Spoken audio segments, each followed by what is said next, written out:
You're all set, Carrie?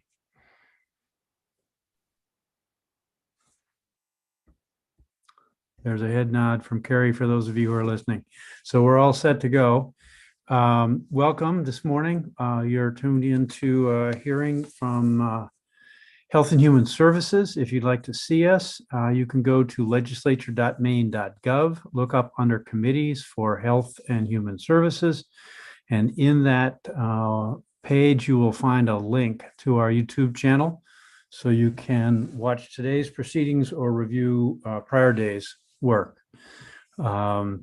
We will have some folks joining us in what's referred to as the attendee list. And we'll be inviting them in as they have something particular to contribute to our conversation.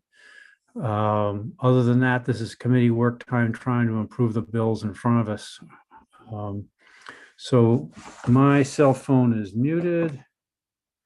And we'll just be hearing the bills in order that they're published. We'll start with a block of LD 129, LD 164, and LD 1388, since they all relate to PFAS / forever chemicals. That's how we'll start, and then just keep going the way it's published. That would be 739, 819, 1437, 606, and then 330 and 1553. After that, we'll do some amendment revisions with Aaron. Mr. Chair. So we can guarantee that there'll be some technical difficulties today. We have a immaculate track record in prediction that way.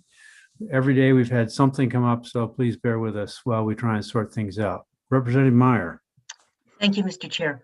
I wonder if we had discussed 3:30 on the schedule after PFAS, if that's possible. Oh, sure. No, that's fine. These things are ever changing, and I'm sorry if I missed that. I had some discussion.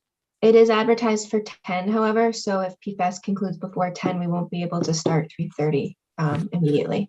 If PFAS concludes before 10, it'll be a good morning. So we'll keep that in mind. Thank you for that heads up. So let's go around and introduce ourselves. I see, let's start with Representative Lemelin.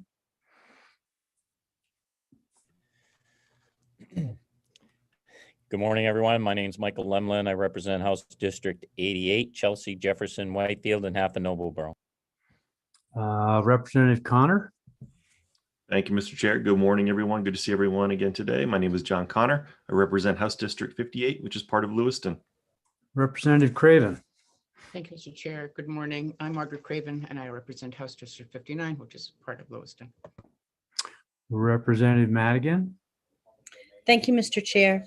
I'm Colleen Madigan. I represent House District 110, which is part of Waterville and part of Oakland.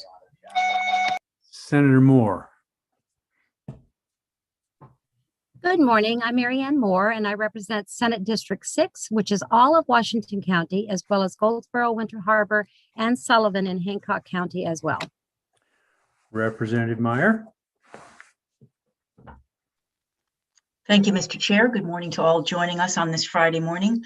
I'm Representative Michelle Meyer, serving Southern Maine's House District 2, which is all of Elliott, where I live, and parts of Kittery and South Berwick.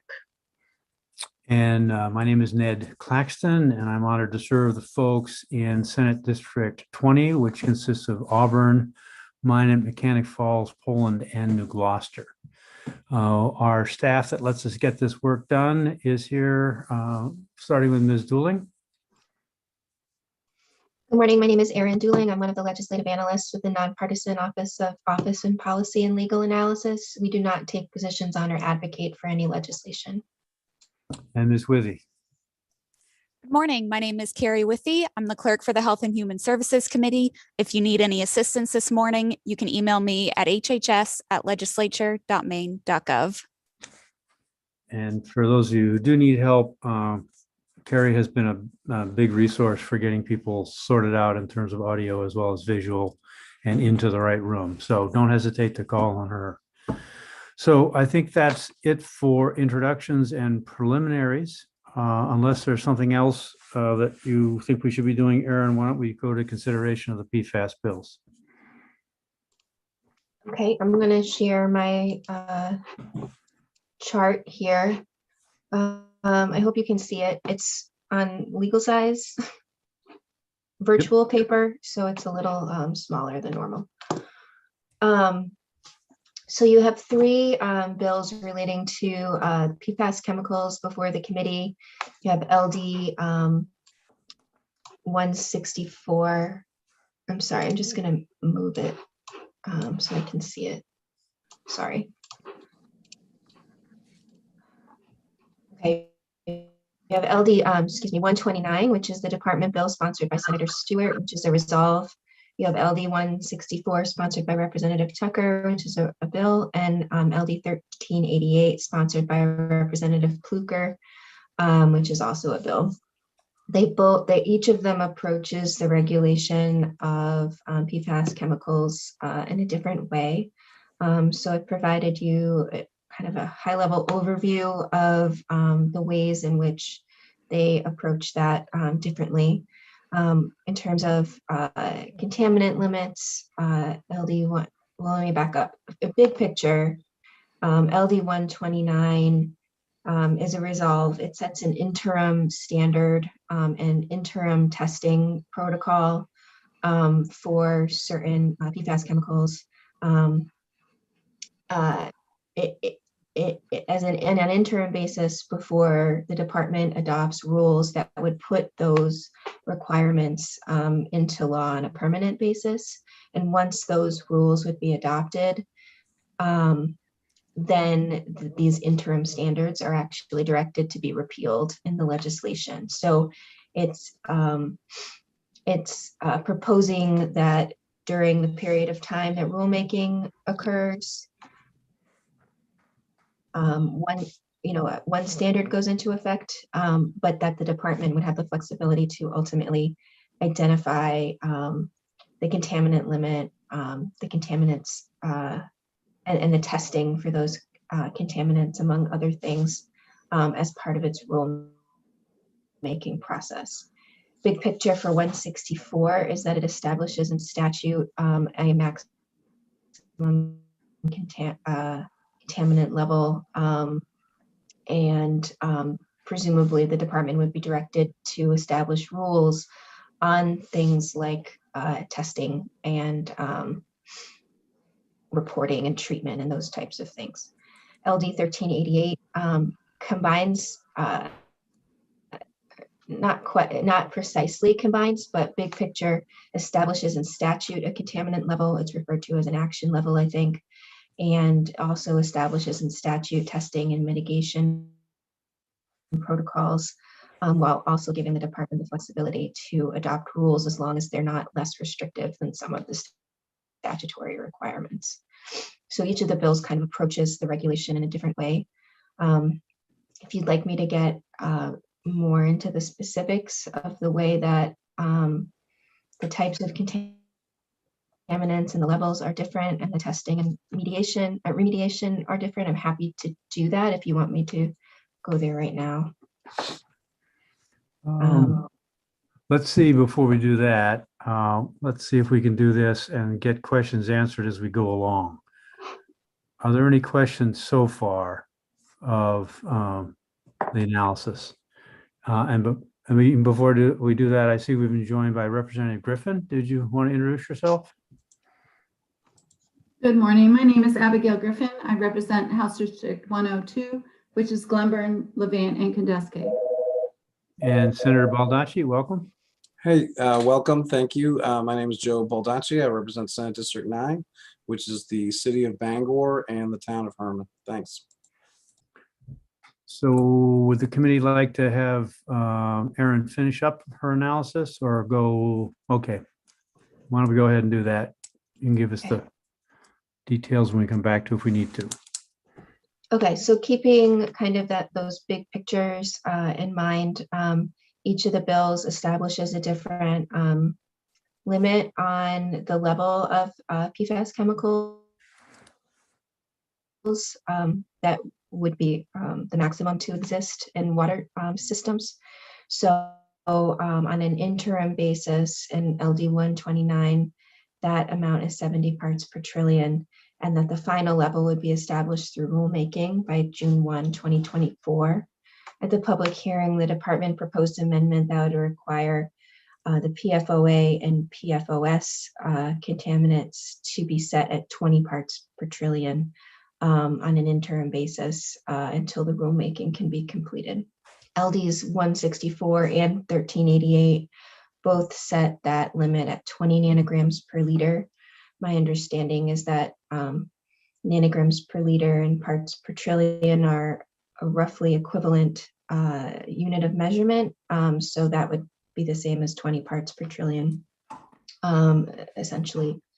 And that in 1388, the department has the authority to establish rulemaking to establish a new limit as long as it wouldn't be less protective than statute. 164 sets that as a legislative decision and statute at 20 nanograms per liter.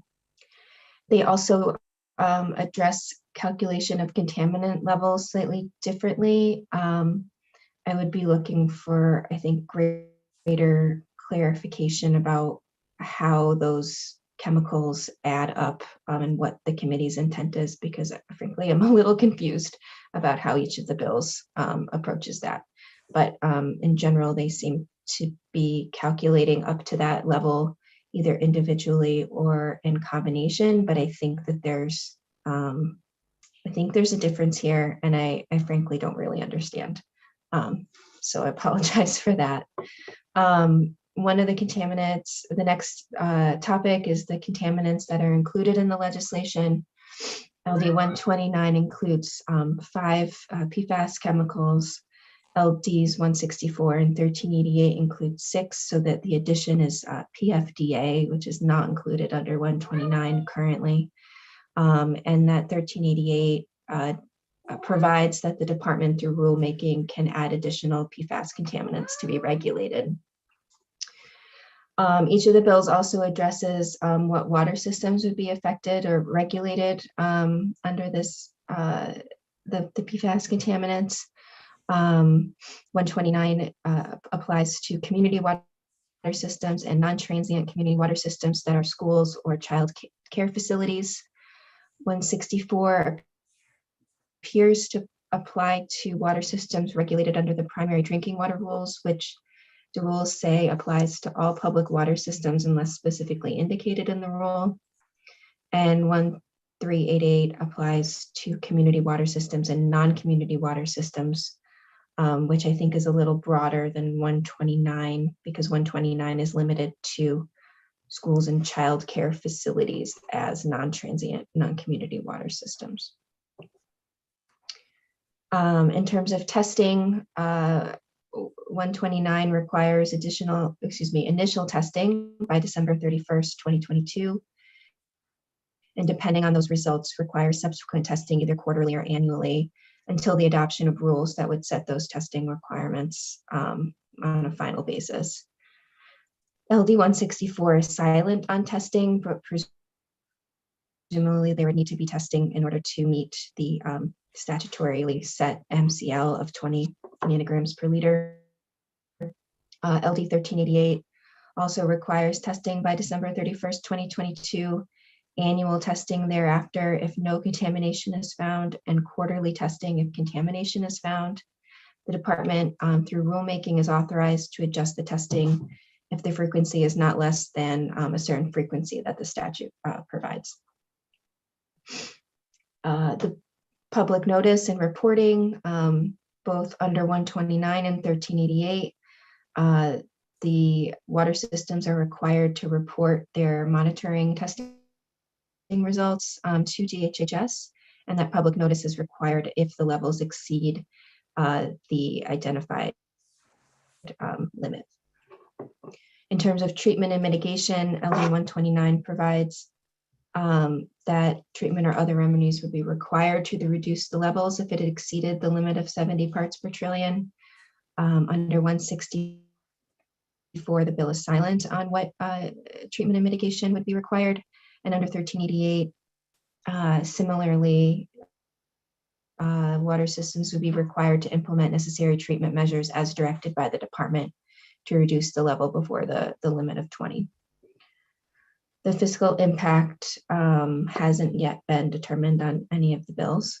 I did want to note that in terms of the fiscal impact, I believe that each of the bills affects approximately 280 schools that are regulated as non-transient, non-community public water systems. I think that means they have their own water source.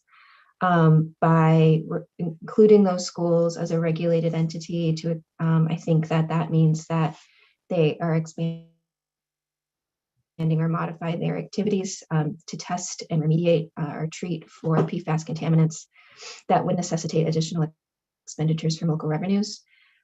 Whether LD 164 is a mandate is a little less clear to me because the bill is silent on many of the activities that would generate those costs or change the activities, although presumably they would be added in order to in rulemaking. And mandates are required under the Constitution to either be funded by the state at 90% of the costs or to be enacted by 2/3 of vote in each chamber. You received some suggested amendments from the public hearing. I didn't identify everyone who testified to this, but a number of people testified about reducing the maximum level to 20 parts per trillion or lower instead of the 70 proposed in the department bill, and to regulate the 6 contaminants that are contained in the other bills. The American Chemistry Council testified that that the 70 parts per trillion should only apply to the PFOA and PFOS contaminants consistent, I think, with the federal EPA requirement or limit, and that the state should work with the water systems to find remedies to treat the contaminant levels. And in terms of public notice, removing reference to the potential risk to public health. The feedback received on LD 164 was about requiring testing similar to either some people testifying referenced the testing requirements in 129 and some referenced the testing requirements in 1388. The department's testimony on 1388 indicated that it would require significant programmatic and fiscal impact in order to implement it, and that the Maine Water Utilities Association thought that the term action level might cause confusion with MCLs. And that's not really a full summary it's not really a pro and con list of the testimony you received, but it's more about testimony received that was specifically tied to provisions in the bill as opposed to policy considerations that you might be considering. You also requested some additional information. You asked of the Attorney General's office whether there might be a pending suit that could be used to pay for remediation efforts. The information received is that the AG's office isn't involved in such a suit, but there is a class action lawsuit that was filed against SAPI in March of this year. That is a class action lawsuit of for residents of Somerset County owning property. And that information, that complaint was emailed to you last night. You also received some additional information from the department on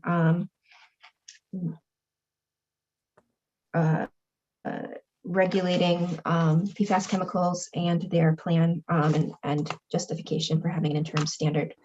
If you have more questions about that, I think that the members of the CDC are here and can answer your questions. In addition, I just wanted to redirect you to the presentations we received at the beginning of the session that the ENR committee received at the beginning of the session, but that the committee watched on YouTube, as well as the PFAS task report. Also this session, the governor sent a letter to the congressional delegation about regulating PFAS, which I've linked to here. And then there's been a number of pending and enacted legislation this session, all related to PFAS contamination. And so I wanted you to have, I guess, a an understanding of where your bills fit in context with the numerous other legislation and other committees. So that information is there for you as well. A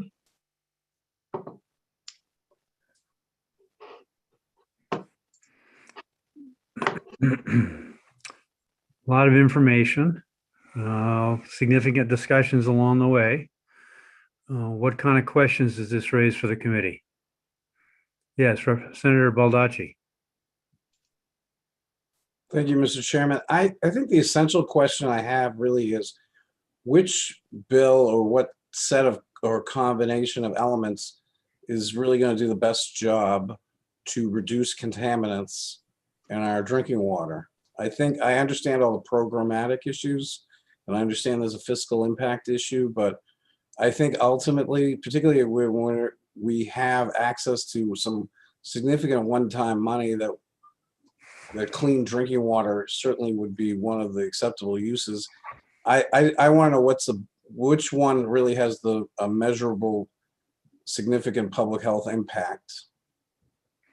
I mean, if we can quantify that, that would be great, because I think that's really what the first issue needs to be, is which one will do the best for public health in Maine. And I think we'll figure out which is the best vehicle by going through the various elements that Aaron just broke down for us, and then arrive at a decision about which of the bills moves it in the direction you're talking about. So are there other questions about the content of Aaron's analysis? Okay. I see Representative Pluker's here. Welcome, sir. Any response from you in terms of what you've heard from Ms. Dooling? I don't want to start testifying, which I guess is my tendency, but looking at looking at as many PFAS chemicals in as broad a group and looking at their cumulative impact, I believe is important to your conversation going forward. Thank you. Thank you for not testifying again. Any other comments? All right, so let's talk about limits. How does the committee feel about 70 versus 20? Senator Moore, are you speaking? Because I'm not hearing you.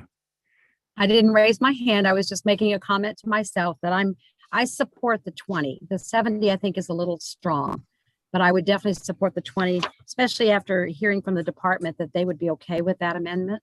Yeah. Something to that effect. So I'm okay with the 20. Okay, Representative Craven? Yeah, I agree with Senator Moore. I think that 20 is a good place to start. Representative Meyer? Yes, I am with our colleagues at 20.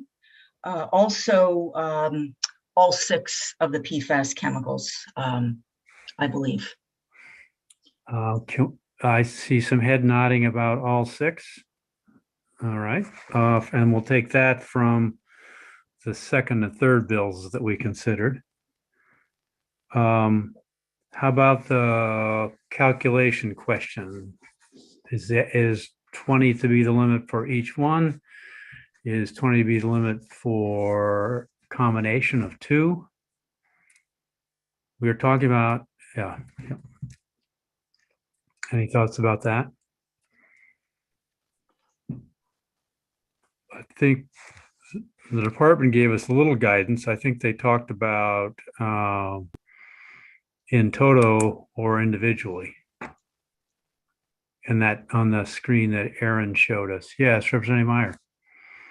From some of the reading that I've been doing, I think this needs to be in combination.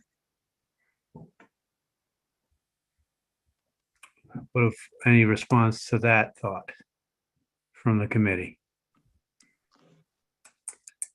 All right, and so that would be, we'll need to define that a little bit, because there's a combination of all 6 or combination of 2 of the 6, because we had different proposals in that regard. And maybe Representative Pluker can help us understand the distinctions involved in that choice. 20 is an absolute limit for individual or in some combination. And if you were to refer back to, there were some technical presentations given by one doctor from Texas, one doctor from, I believe, North Carolina, Dr. Birnbaum, and they go into some of the science behind looking at it as a grouping of chemicals versus individual. And while they do have some distinctions as individuals, looking at them as a complete group is important because they do have a cumulative effect. And so, yeah. Okay. And I also see that Mr. Smith, Andrew Smith, is with us, and he might help us better understand what the state would be comfortable using as a guideline.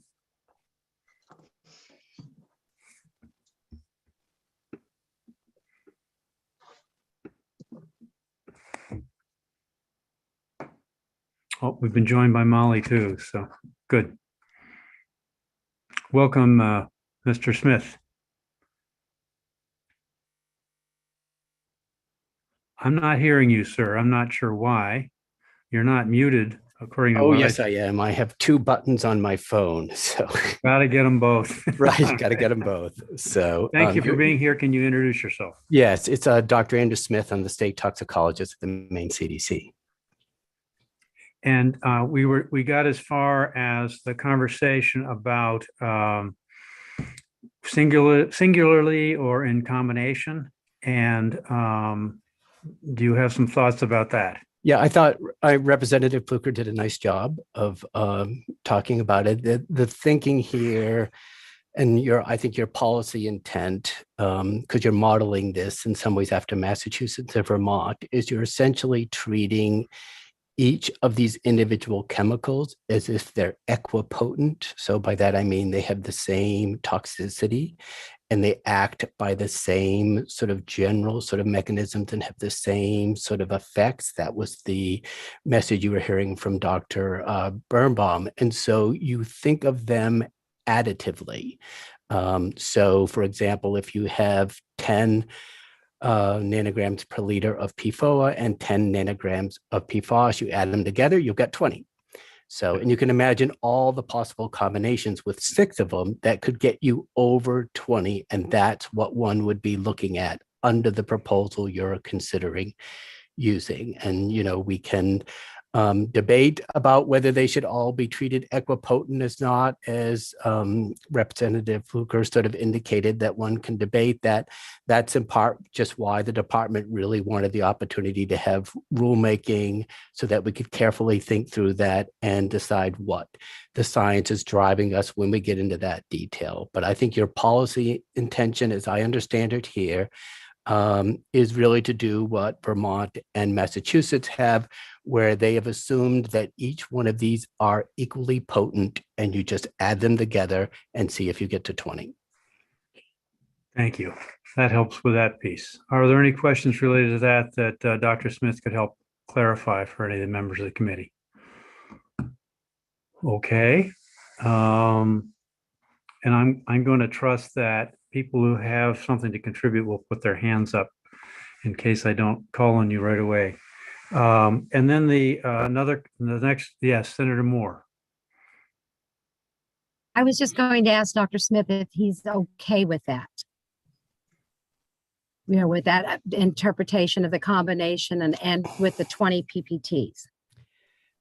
Well, you have the memo that we provided you on Thursday, and I think we laid out where our scientific thinking is on that, and we gave the details for that one chemical PFHXS. I'm happy to talk to you about some of the others if you wanted to get into that. But again, as I understand your policy intent, you're modeling this after Massachusetts and Vermont. So I've explained what that process is. And I think we've also made it clear what's really most important to the department is that we have a rulemaking process that doesn't put any preconditions. We can let the science take us where the science takes us. This is an area of rapidly emerging science.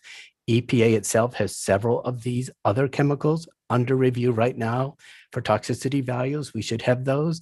Probably we'll see an MCL for PFOA and PFOS in the next year or so. So that's the sort of information we want to consider as we approach a final MCL that we would use. So I think really the issue is, where do you want to be now for an interim standard? We all agree that we want an interim standard now because we don't have one. And so there's challenges to doing treatment in the absence of that. Thank you. Does that answer your question, Senator Moore? Yes, thank you, Dr. Smith. I appreciate that. You're welcome. Question for me is about testing. I noticed in 129, it looks like there's the possibility that with testing would continue every 3 months between the start date of this and the end of rules promulgation. And I'm not sure what we gain by doing testing every 3 months if we already know the level's high. Or is there some out clause for that? So does somebody want to address that?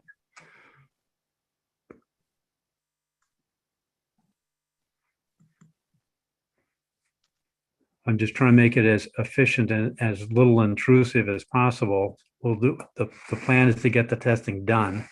We'll talk about that. And then if it turns out, can you screen share again your analysis, Aaron, on the first page? I can. It is just a summary though of the specific requirements of 129. Right. And on the middle there, it says testing. Thank you. So testing could start as early as the way we're talking about it for right now, the end of 2022, but the rules promulgation might not be established until 2024. So there's an 18-month window in there where it looks like we might need to require subsequent testing quarterly or annually until the adoption of rules. How do people feel about that part, that particular piece? Quarterly or annually, and is there thank you, Aaron. Sure. And that has to do with what the initial test results, whether the frequency of the testing on an interim basis depends on what the initial testing results were to show. Okay. And everybody okay with the way testing's laid out in 129? I see some head nods. Does that get at what you're trying to get at, Representative Pluker, if we went down that road? I'm not an expert in that aspect. Yeah, thank you. Okay. So we'll go to our expert in the House. Thank you, Dr. Smith. Do you have some input on that? I think I do. I just wanted to clarify. I believe the intent of that December 2022 date is everyone must have tested by then. Mm-hmm. So that's the end date. So, they can start right away. We'd love them to start right away. As you may remember, we were offering them free tests and some refused. So that's the time where we want everyone who's going to be subject to this regulation to have tested. Then what happens after that depends on the result. So either they're doing mitigation, there's follow-up testing, et cetera, that flows from that. Does that help in any way? It does, yes. Thank you. And does that make sense to the committee that it be in response to whatever the testing result is and not uniformly done the same way? Okay. Again, I see some head nods. Molly, were you trying to flag me to call on Dr. Smith? I was just going to say the exact same thing, much less eloquently. So good to go. Okay. All right. So we can leave the frequency of testing the way it is, and any other discussion points that people want to raise as we consider these three bills. Yes, Representative Meyer. Thank you, Mr. Chair. Can we talk a little bit about notifying impacted folks? What does Representative Pluker's bill say, and what does the department's bill say? I think they're similar, although I'm open to being corrected on that. It's if the contaminant level comes back above whatever that standard is, the users of that water system would be required to be notified, and the department would be required to be notified results, and that the users of the water system would also be required to be notified. That answer your question? That Yep. seems like a reasonable approach. Yeah, Senator Moore. I guess I have one question going back to the interval. Are we thinking that, I mean, I understand it's going to depend upon the test itself, the initial results, but are we talking about it being retested annually or quarterly? I kind of lean more for the annually, because if we know it's there, to see if it's still at that higher level. I don't know. I would appreciate an opinion whether it should be done quarterly or annually. Yes, Representative Pluker. Thank you. I went back and referred to the bill. So in my bill, it's tested quarterly if contamination above the level is detected. If no contaminants are detected, then it's annual. So there'll be two different standards based upon if a contaminant was found. And is that language consistent in 129 while I look that up? Is that the way you read 129 in terms of frequency of testing, Aaron? I think I'd look for some input from the department, because they use different terms. Okay. Like analyte, lowest concentration, and then I think Representative Pluker's bill uses terms like action level. I'm just unclear. They do have quarterly or annual requirements depending on the outcome, but I'm not sure what the triggering event is in each bill. So is that something you'd care to address, Dr. Smith, for us? I will try. I'm busy sending chats to make sure I get it right. So, because it's really kind of in the neighborhood of or the territory of our drinking water program. But I think, and I think Representative Pluker's bill tries to get at this, is, there's ongoing monitoring to see if a problem develops. That's kind of the annual monitoring. I think that's somewhat standard. Once you have a problem, it is often the practice to test it more frequently, which is the quarterly. So I'll try to confirm that, but I think that's consistent with the general approach to contaminants in public water systems. So, quarterly, if you have an elevated level, annually, if you're fine, and we're just keeping an eye on you. Okay. Does that make sense, Senator Moore? Okay. Okay. And then the other item we need to consider is which water sources. And are we talking about all public, which is more inclusive than all non-community, or how do we want to define that?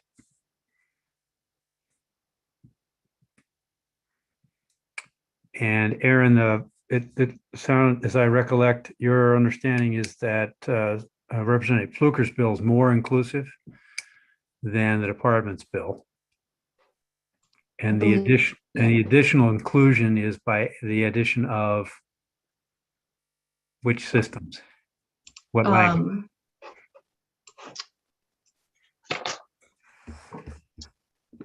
All non-community water systems, not just specific non-transient, non-community water systems. Okay. And if you want more detail what that means, I think the drinking water program would be in a better position to explain that than me. Okay. Yeah, Senator Moore.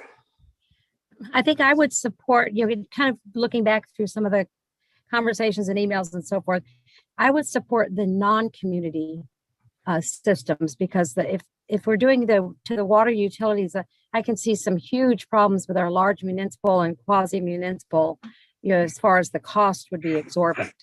So I would support our non-community water sources. Any thoughts about that?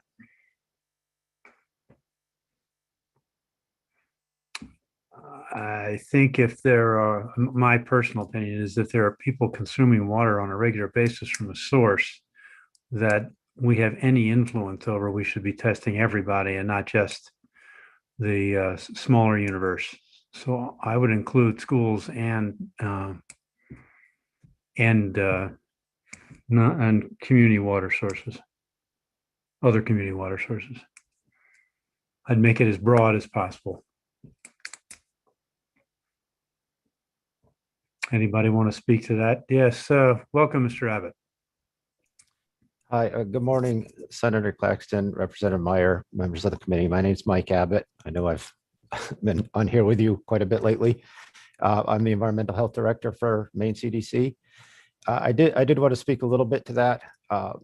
So as you've been discussing, the department's bill included community water systems. That's Portland Water District, Greater Augusta Utility District, and down to fairly small water systems that serve people in their homes every day.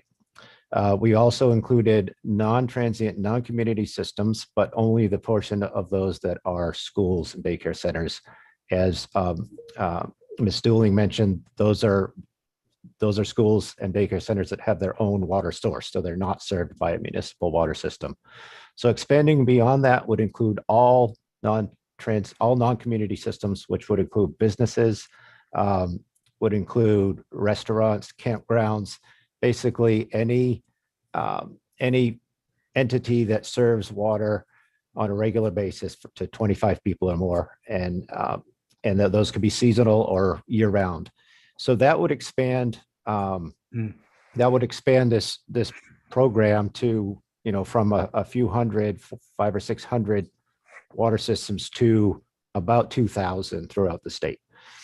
So that's how much, that's what the drinking water program currently regulates, is about 2,000 systems.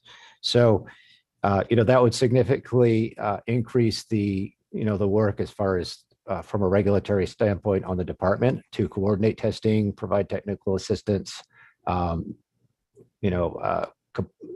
and organize all that data, and make sure that the water systems are keeping up with their reporting requirements, and with it, where necessary, advising them and hopefully providing financial resources through the state revolving fund to implement treatment where it's necessary.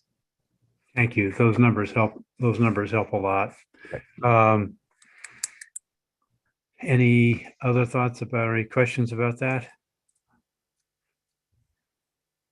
Mr. Chair, Please, Representative Meyer. I wonder if you would bring Sarah Woodbury in from Defend Our Health, just on that specific issue.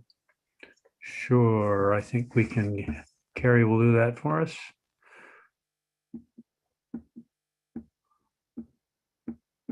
Welcome, Ms. Woodbury. You want to introduce yourself? Hi, yeah, my name is Sarah Woodbury and I'm the Director of Advocacy for Defend Our Health. So the question on the table is the difference between the 500 or 600 that are captured in the parameters of the department's bill, and 2,000 potentially by using a broader universe.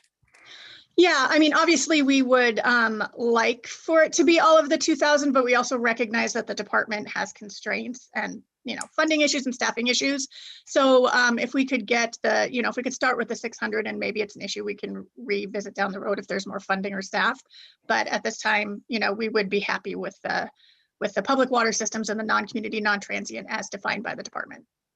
Thank you. That helps with that. Okay.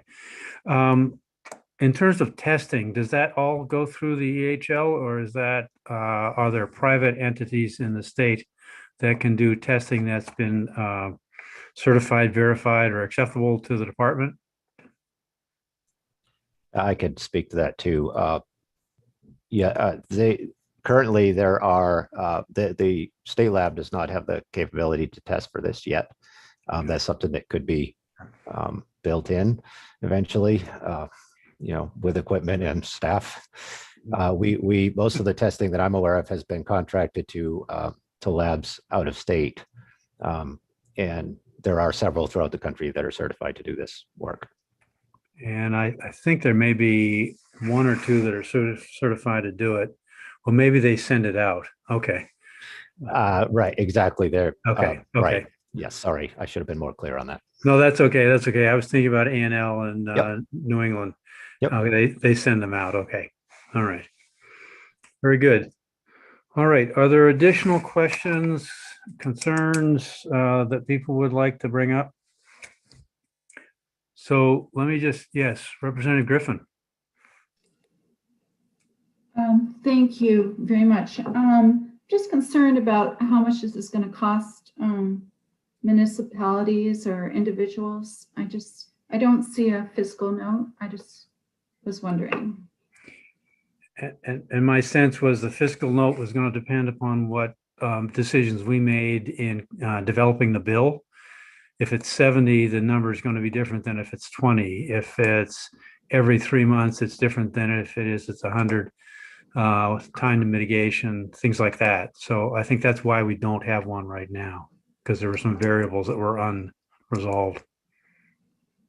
Okay, thank you. And we would see those before we'd officially bless a bill when we come back for the fiscal note. Okay, so let me just summarize what I've heard. I have a sense from the committee that adopting an interim level and leaving rulemaking to the department is the direction we want to go. That that gives us something to work with as soon as we can get this passed, and something to shoot for when the rules are due. I heard, I saw head nods for 20. Comfort with the use of the combination as the level determinant. The inclusion of 6 of the chemicals, and required notification if it exceeded the adopted level. And I heard some support for not including the broader universe, but using the universe that the department has settled on. So I'm looking for a response from the committee about whether that's a summary of what they've heard, or that we could live with. Yes, Representative Craven. I think that sounds like an exact copy of what we've been hearing about. Yeah, so, and easy to live with. Thank you. Okay, any other feedback? All right. And then the last piece, as I understand it, is the issue of the mandate. And if we wanted to pass this as emergency legislation, then we would be covering the mandate at the same time with a 2/3 vote, right, Aaron? Yes, both preambles would be added on, though, together. But yes, the standard for the 2/3 vote would be the same unless the state wanted to fund the potential costs at 90%. And then you wouldn't need the 2/3 vote. Okay. Rats just had another idea and it vanished. Okay. So we'll have to hear back about a fiscal. Yes, Senator Moore. I was just going to make a comment. If we do not have funding for the mandate, I think it's going to be very hard to get support of everyone for something that we are trying to do. Just throwing that out.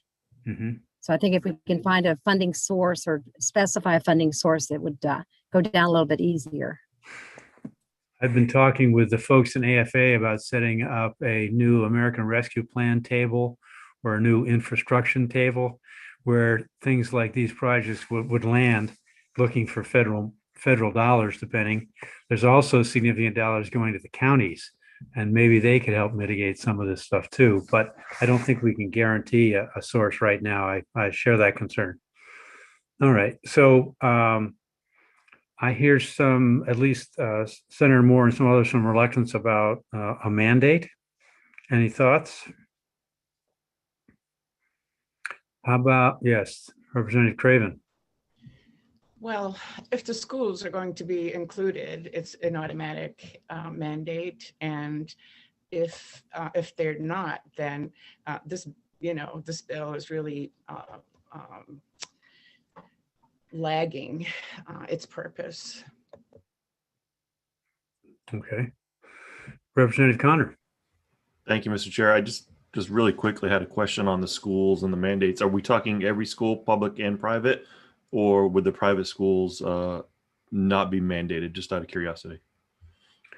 I think we're talking about, somebody was going to answer that question. Oh, I don't know if they're public or private. The relevant factor would be whether they have their own water system. I don't know what the breakdown of that is between. Yeah, we public don't and have the private. numbers for that. So that would be those using public water systems or community water systems would have it tested indirectly. Do we have any number, if we have any idea about the number of private schools that have their own water sources that would require to be tested and mitigating? Do we have any idea with how big that group is? Yes, Mr. Abbott. I would have to get you the exact number, but I think it's around 200 or 300, and they're not separated according to private and public. It's based on population that they're serving. Okay. Many students. Okay, and those under the department's bill would be included in this because they're That's school correct. systems. That's correct. Yeah. Okay. Does that answer that question, Representative Connor? It does. Thank you, Mr. Chair. Okay, so we're talking about 200 or 300 that would be included, public and private, that have their own water sources. And the testing wouldn't be a barrier. The mitigation might be a challenge. And so we'd have to come up with some sort of revenue source to help people offset that. Mr. Abbott, is your hand still up or again? No, I'm sorry. I forgot to lower it. That's okay. That's okay. Yes, Representative Craven. Thank you, Mr. Chair. I was just wondering, what the polluters' role in this should be.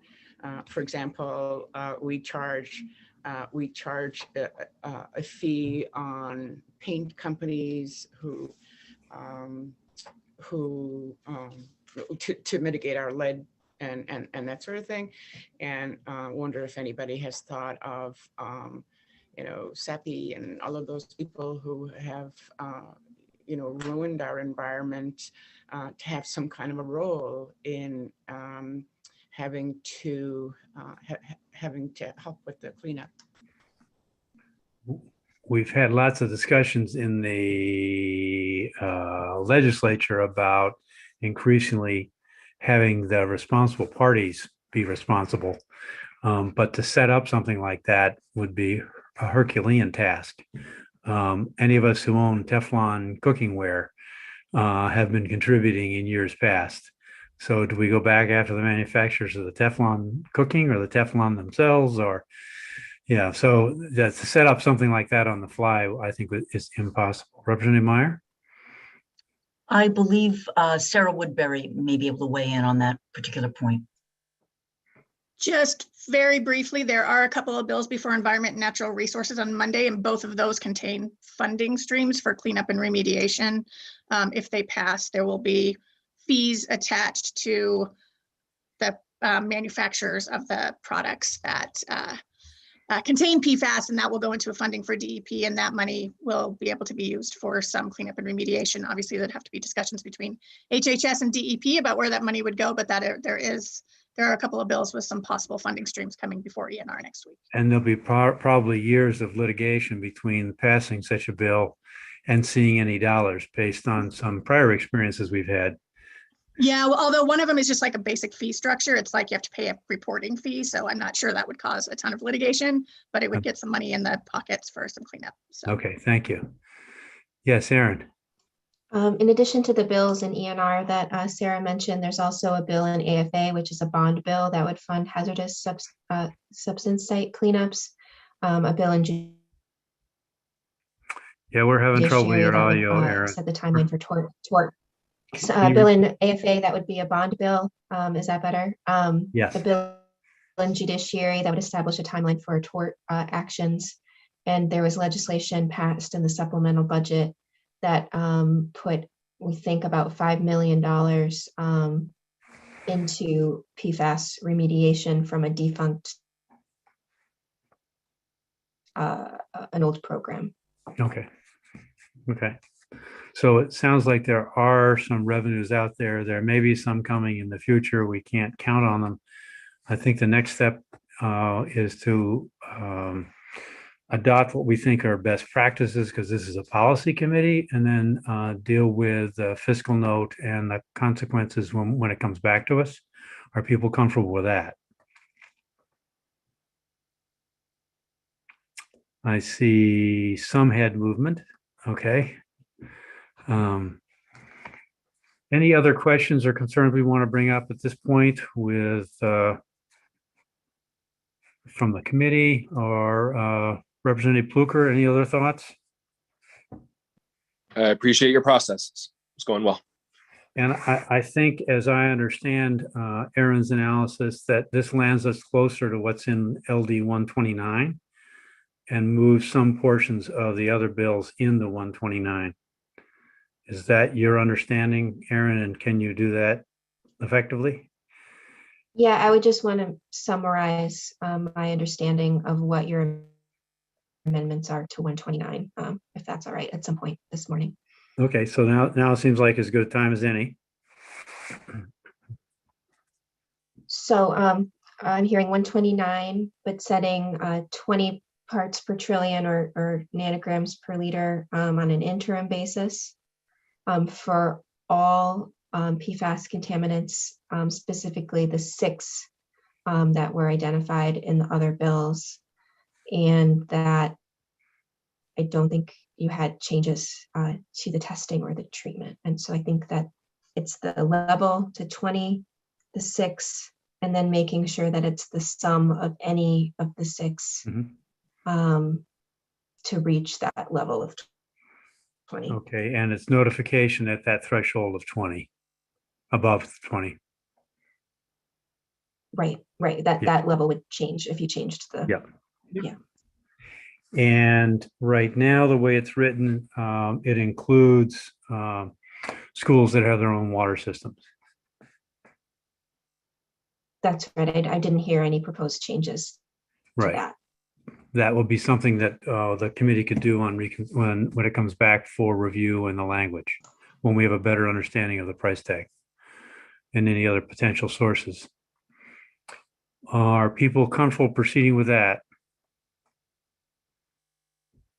All right. So before we get to voting, I want to thank Dr. Smith for being here and appreciate your input.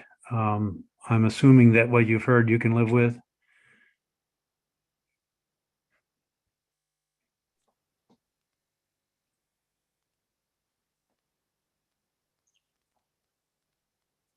Sorry. I would defer to Mike Abbott on that. He's my boss and the policy person for the. All right. It's operational. You can operationalize that, was my question to Dr. Smith. But Mr. Abbott? Yes, I believe the answer is yes, we can. We can find a way to do that. Okay. Thank you. That's good. And Representative Pluker? Yes, thank you. Okay. All right. Yes, Representative Meyer. Thank you, Mr. Chair. I wonder if we might discuss a little bit about this being a major substantive rule versus routine technical. Any thoughts about that? I would prefer that it was a major substantive rule, that it came back to us. Yes, Representative Craven. Thank you, Mr. Chair. I agree, because I think that it would be very, very useful to see how the process is going, and if anything needs to be changed or any kind of supports. And I'd like to see an annual report about how we're doing. That's probably would be rolled into reporting that's already coming out of the department. But having a sense of how many systems we tested, what we found for levels, as we look and match that against rules, would be helpful information for subsequent committees. Yes, Representative Griffin? Thank you very much. Can you just remind me again, what's the difference between the major substantive and the technical rules. Sorry, I can't remember. I just need to know the difference. I'll defer to our legal analyst. Sure, Representative. Major substantive rules come back to the committee before the department would be authorized to adopt them on a final basis. Routine technical rules mean that, for your purposes, they don't come back, that the department can adopt them finally without legislative approval. The process under the APA, I think, other than the final legislative approval, is the same in terms of public participation requirements. Thank you. That help? Yeah. I think of them in my basic as little changes and big changes. Little changes is the difference between 20 and 25 or 20 and 30. Big changes is we really need to give the public a chance to weigh in and to have a public airing. Yes, Mr. Abbott. Thank you. I was wondering if I could slightly amend my answer on operationalizing this. Yes, there. Wow. I did want to just add for your consideration that, this, we do anticipate the possibility that this could be a financial burden on some of the public water systems if they are faced with elevated levels or that require treatment. I mean, we saw a price tag of and help fund treatment for one well in southern Maine that was impacted, and that was over $1.5 million. There are some, federal and state resources available already, but as we expand the number of systems we're testing and potentially looking at lower levels for action, just something that does need to be considered, not necessarily an expense to the department, but to the municipal water systems and the schools and other public water systems that may require assistance. Understood. I appreciate that. Okay. Mr. Chairman, So- can I ask a question? Sure. So I have had to go between 2 or 3 committees. I apologize, but was there a vote taken or? No, we're getting to the point of voting based Oh. on understanding that right now we're looking at making these rules. There's some sentiment for making them major substantive and coming back to us for review. That they will be adopting interim level of 20 as the threshold, that they'll be done in combination, the 6 PFAS chemicals listed on 2 of the bills, and that people will be notified at that level, above that level. So that's where we've landed in terms of amendments at this point, adjustments, amendments. Okay. All right. So at this point, then I'd entertain a motion.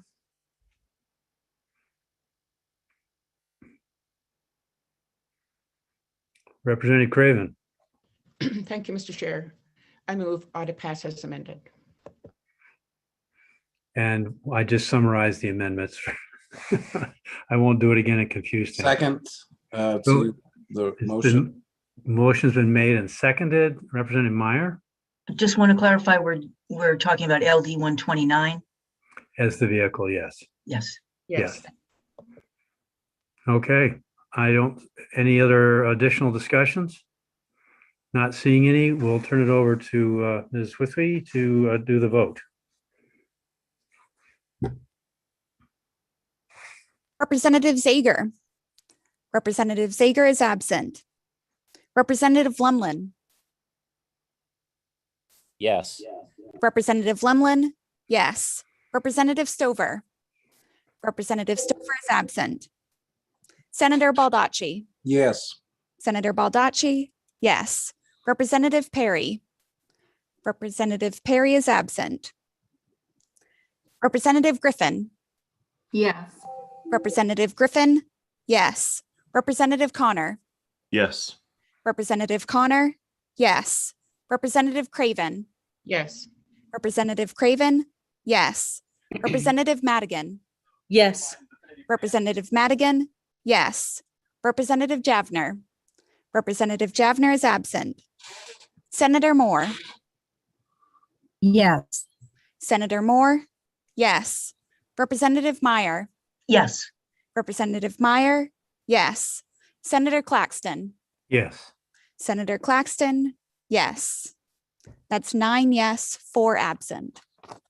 So I'd like to thank Representative Pluker for his work and bringing this forward. We'll probably go ahead and ought not to pass the other two bills, but this one's better informed by your work. So thank you for that contribution.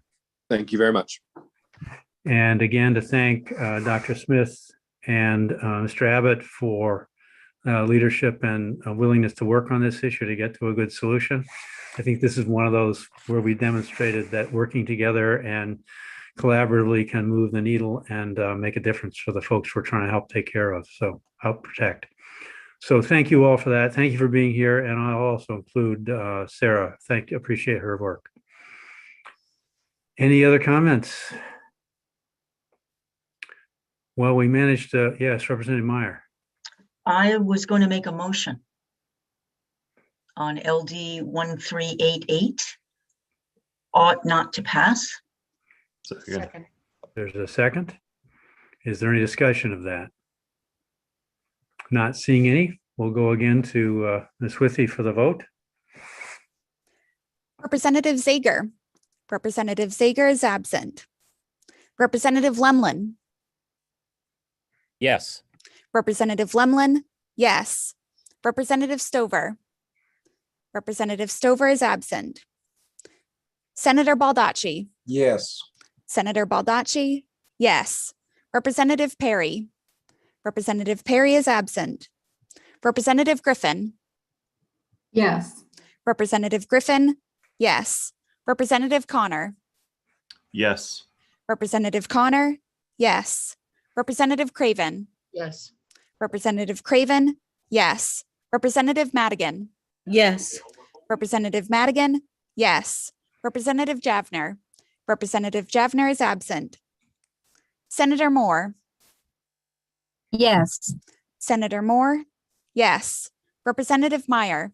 Yes. Representative Meyer? Yes. Senator Claxton? Yes. Senator Claxton? Yes. That's 9 yes, 4 absent. Thank you. Yes, Representative Meyer. Thank you, Mr. Chair. I would move that LD 164 ought not to pass. Second. Moved and seconded. Any additional discussion? Not seeing any. We'll go back to Ms. Withy for that vote. Representative Zager?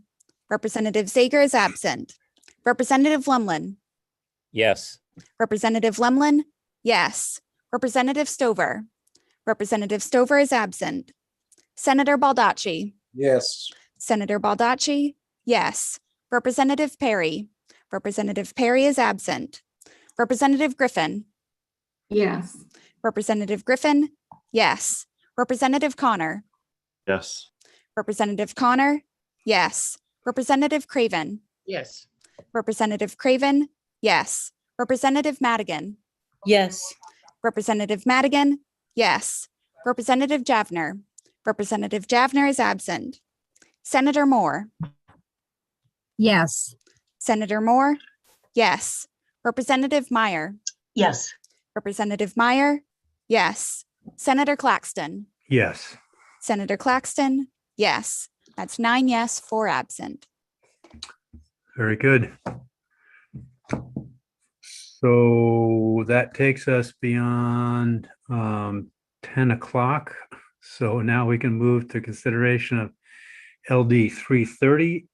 After we're done with that, I would propose a break for 10 minutes or so. So we can go to a consideration of LD 330. Just to finish up what we just did, I will get in touch with Representative Tucker and thank him for bringing forward 164 and contributing to a conversation both here and in ENR.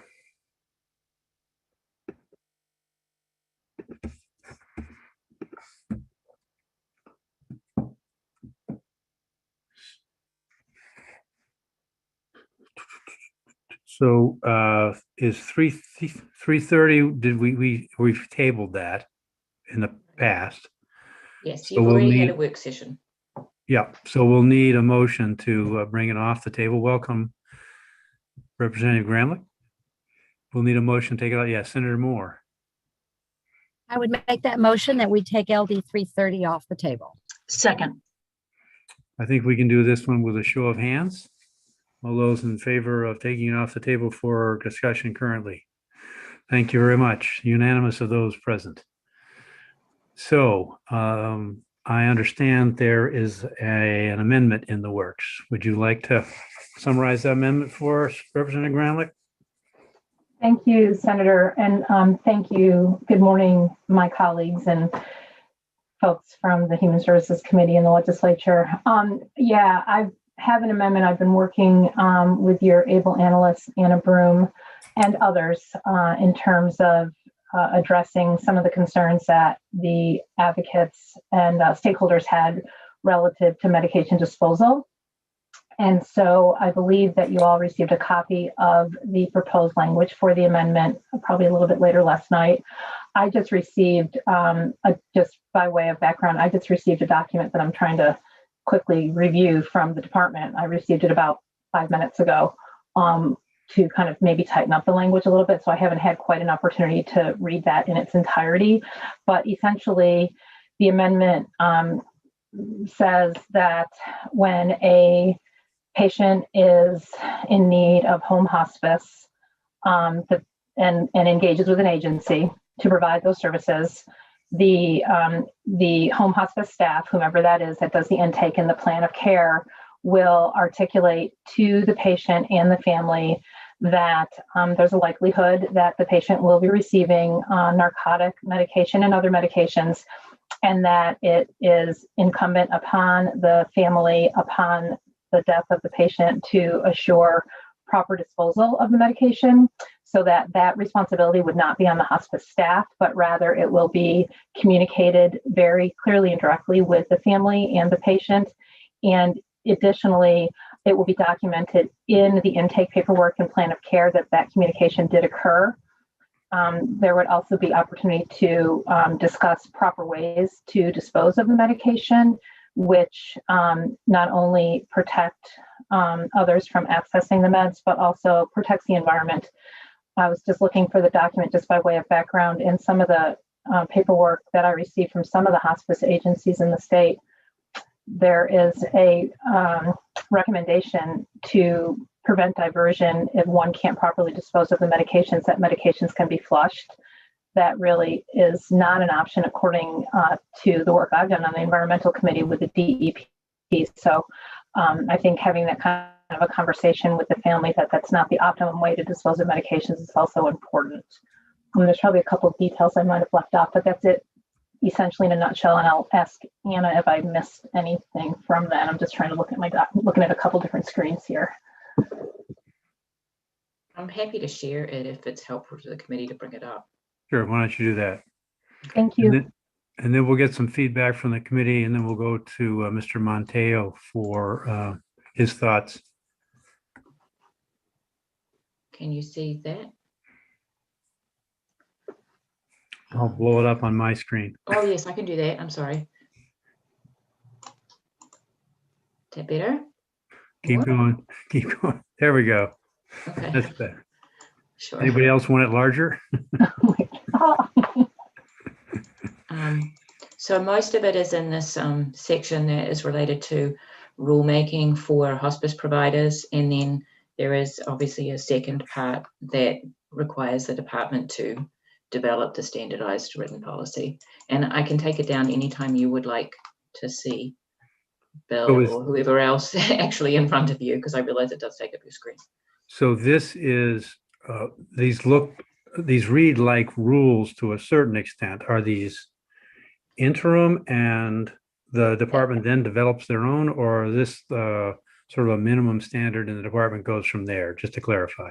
Well, I don't know if I can necessarily answer that question. What I can tell you is that this section that it's being enacted in, 8623, this is a general section that governs rules for hospice providers.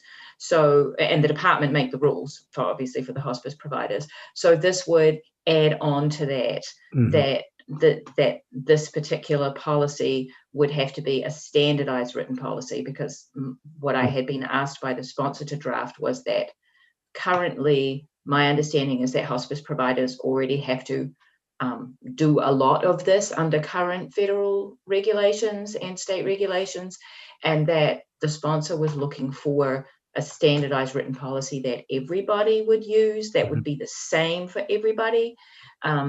Whether that doesn't answer your question exactly, Senator, I think Bill Monteo is probably in a better position to answer that question than I am.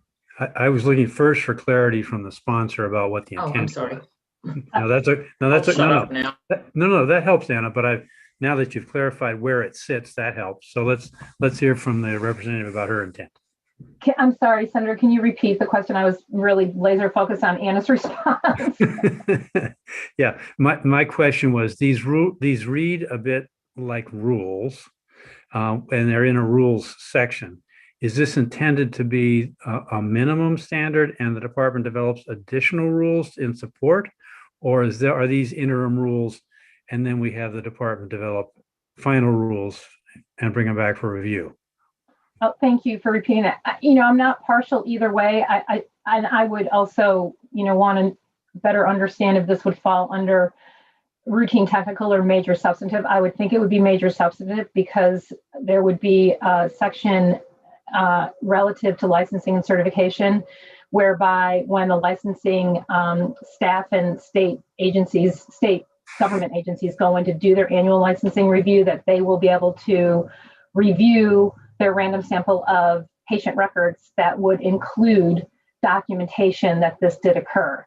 So I would think it would be a minimum standard, and the department wanted to expand upon that. And I think that the document, as I'm trying to read it at the same time that I got from Molly Bogart this morning, does tighten that up a little bit.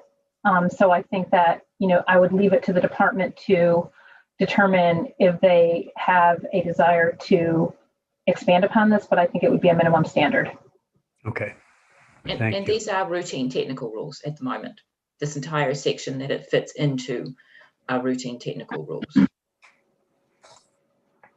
Yes. Okay. So Mr. Monteo is here. Welcome, sir. Thank you, Senator. My name is Bill Monteo. I'm the Director of Licensing, and I apologize that I only actually just got to Molly shortly before this session. I went in and looked at the federal regulations for hospice, and just to give you a little background, in Maine, we have volunteer hospice agencies and federally certified hospice agencies, both of which are licensed. The rules are slightly different. Any hospice agency that charges for service that's licensed after 1996 is required to be federally certified and therefore comply with federal regulations. And those are the regulations that I provided to Molly this morning to forward on to you for consideration.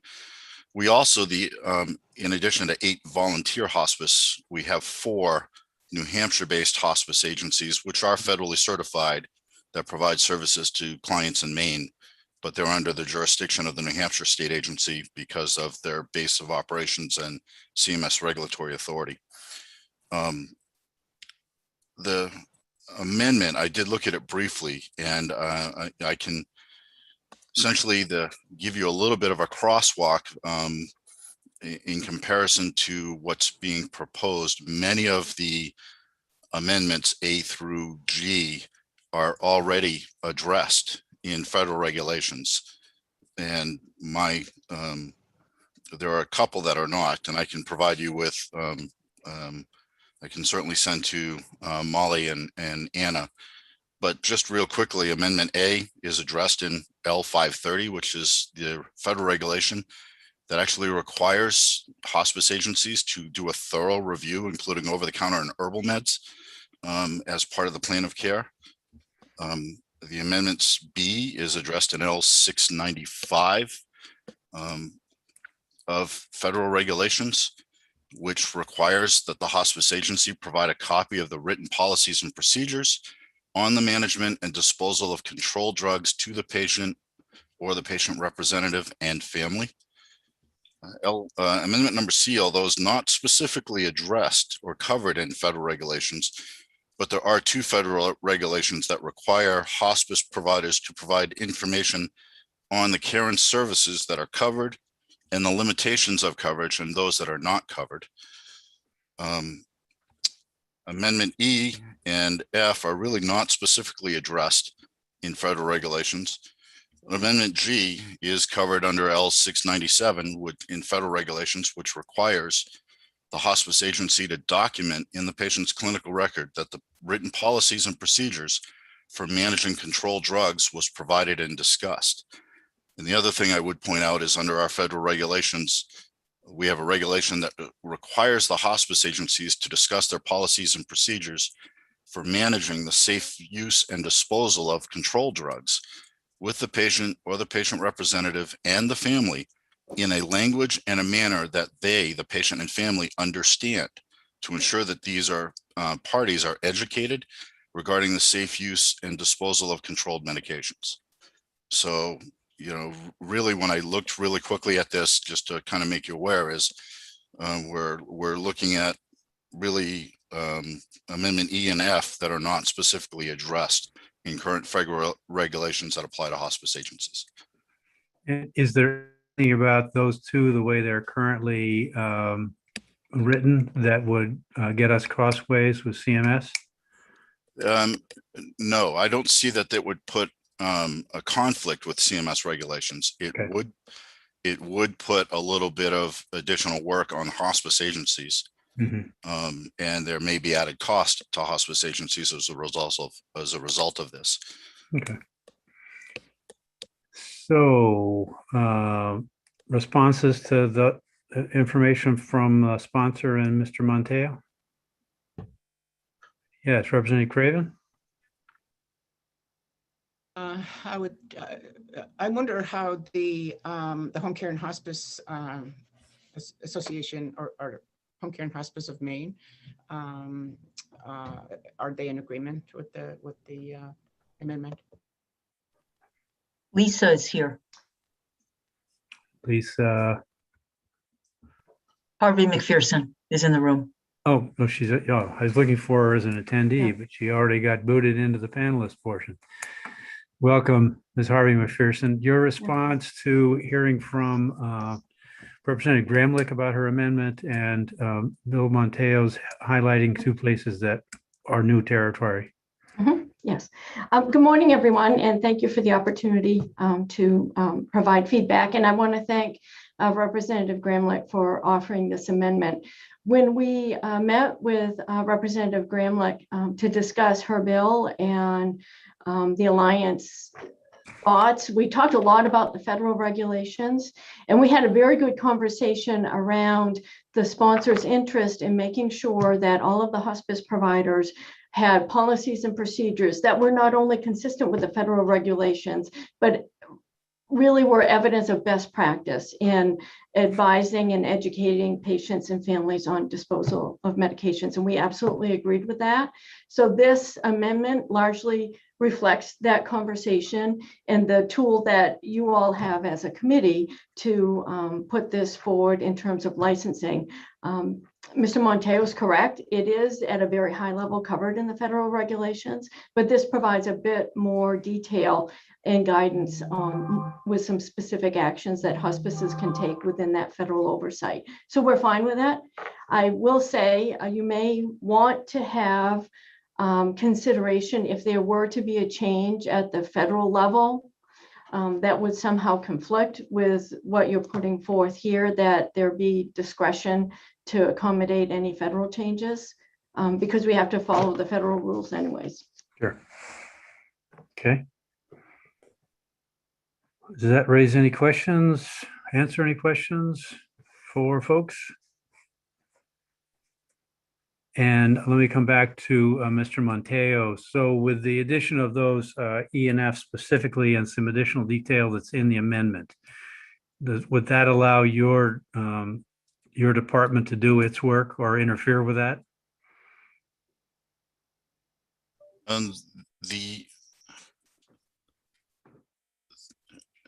the concern that I would have, quite frankly, is if the implication is that the department create a standardized notice or educational document that could put us at odds with our regulatory authority, where we normally set standards and minimum, much like what the sponsors are essentially trying to do here is set minimum criteria, rather than create a standardized document that must be used by everybody.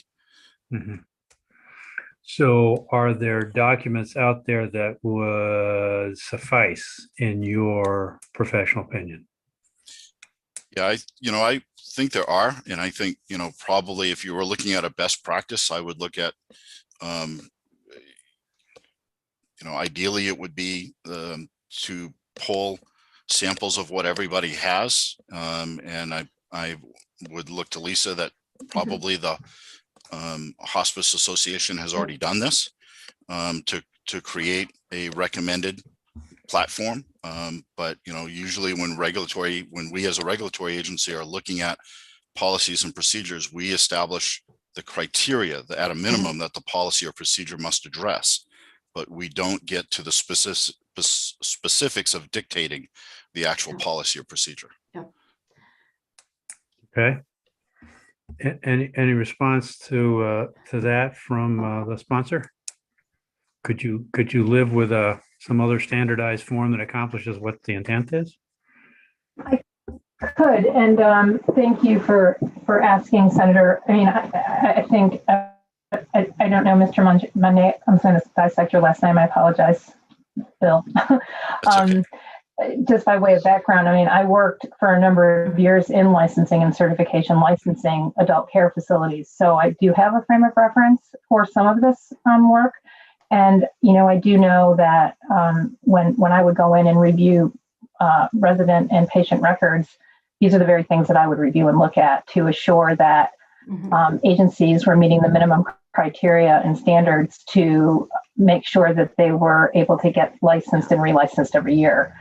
So I think that if we had a minimum standard, quite frankly, I think across the board for any agency that is providing hospice care in the home, that's my goal, is to have some consistency across the board in terms of whether I live in Fort Kent or Kittery and I'm getting my services from We're having trouble with your audio. Can you turn off agency the that video? there's some sort of set criteria. Representative Gramlich, yeah, thank you. Let's see if that helps. Thank you. I didn't realize I was freezing up. Yeah. Yeah, I mean, I just think, Senator, if we could, my preference would be to have some sort of minimum criteria that goes across the board for any agency providing home hospice care, whether an individual lives in Fort Kent or Kittery and is getting their services from any agency throughout the state. That would certainly make it easier for the licensing folks if there was some more standardized content. It would, Senator, if I may. I mean, from a Please. licensing perspective, we look for, and I would be okay with establishing in a rule a minimum criteria for something along this lines, because our surveyors are really told when we're reading policies or procedures, it doesn't matter whether I like the policy or procedure as written. What it matters is, does it contain the minimum criteria? Because we all write differently. Right. Okay. And so, Ms. Harvey McPherson, on your end, you could live with a different, it doesn't matter to you because you'd use a standardized form, but as long as it met criteria? Yes, I think if we take the word standard out, this is pretty prescriptive as to exactly what needs to be in the written policy. So I think if we're hung up on the word standardized, meaning everyone has to use the exact same document that requires a work group to create the exact same document, this tells us what we're going to do, and we would do it. And it also makes it specific to the hospice provider. Yes. As owning a responsibility for that form. Representative Gramlich? Thank you, Senator. I agree with Ms. Harvey McPherson. I certainly don't want to be so prescriptive to the point that organizations and agencies feel like they're kind of painted into a corner in terms of how they're going to manage and operate their individual agencies. But I think having a minimum criteria that agencies can refer to as they craft their policy to address these medications being properly disposed of, I think is a really great first step. And that's really the intent. I just want to say again, exactly. And I would love there to be some specificity around the risks involved with flushing medications. That's just something that is just really troubling to me, and it's terrible for the environment. And it's a practice which I don't even think should be promoted when we're talking about medication disposal. And that will be addressed in E, and it leaves the department some room for the phrase determines as appropriate.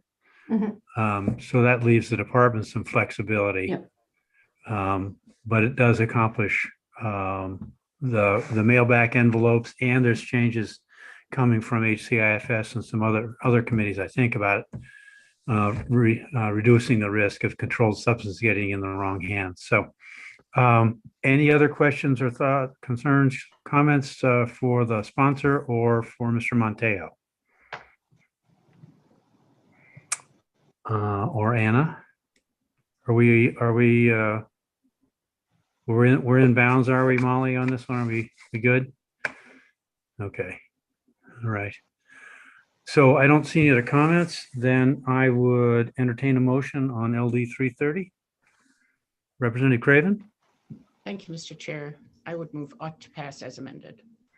And the amendment is the new one we got from Representative Gramlich with the word standardized struck. Yes. Okay. And it's been moved and seconded. Is there additional conversation, discussion about this? Seeing none, we'll ask Ms. Withy to run the vote.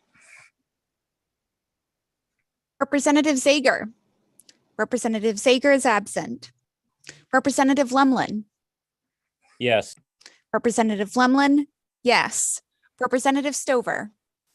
Representative Stover is absent. Senator Baldacci. Yes. Senator Baldacci, yes. Representative Perry. Representative Perry is absent. Representative Griffin. Yes. Representative Griffin, yes. Representative Connor. Yes. Representative Connor, yes. Representative Craven. Yes. Representative Craven, yes. Representative Madigan. Yes. Representative Madigan, yes. Representative Javner. Representative Javner is absent. Senator Moore. Yes. Senator Moore, yes. Representative Meyer. Yes. Representative Meyer, yes. Senator Claxton. Yes. Senator Claxton, yes. That's 9 yes, 4 absent. So thank you to the sponsor for bringing an important conversation to the fore, and for working with the department to try and get us to something that hopefully will really make a difference. Thank you. And thank you all very much. I really appreciate it. And I know that Tripp's mom will appreciate having some language that'll move us in the direction of assuring that these harmful medications don't get into the wrong hands and we don't have another tragedy like occur to her son. Thank you very much. And to Molly and Bill Monteo and Lisa for your help with answering some of our questions, concerns. So thank you all for your work on this. And I just want to ask if it's okay for me to continue to work with the department, because I think it's more than just striking out one word. So I'd like to be able to continue to work with them on that language. As long as you understand the intent. Very good. Okay. Yeah, that sounds good. So our break reminder has raised the flag for it's time for a break. So it being 10:35, why don't we come back in 10 minutes at 10:45? We have 5 other bills to consider before we wrap up for the week. So we'll see everybody back here at 10:45.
Next, we'll move to consideration of LD 606. And to do that, we need to make sure that the sponsor is available and understand that she's coming over from AFA in the way we do things these days. So she may need a few more minutes. So we'll go 606 and then 739 and 1553. Then I think there'll be time there for a caucus before the consideration of the last two. And we'll hope the caucus doesn't take too long.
We've been joined by Representative Hymanson, who will be directed into the panel. There we go. Welcome, Representative Hymanson.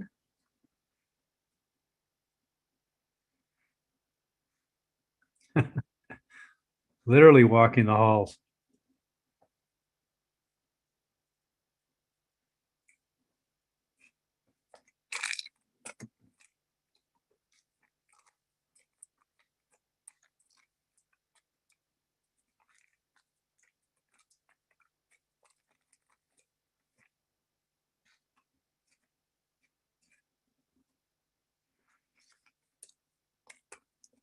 Hello, hardworking Health and Human Service Committee.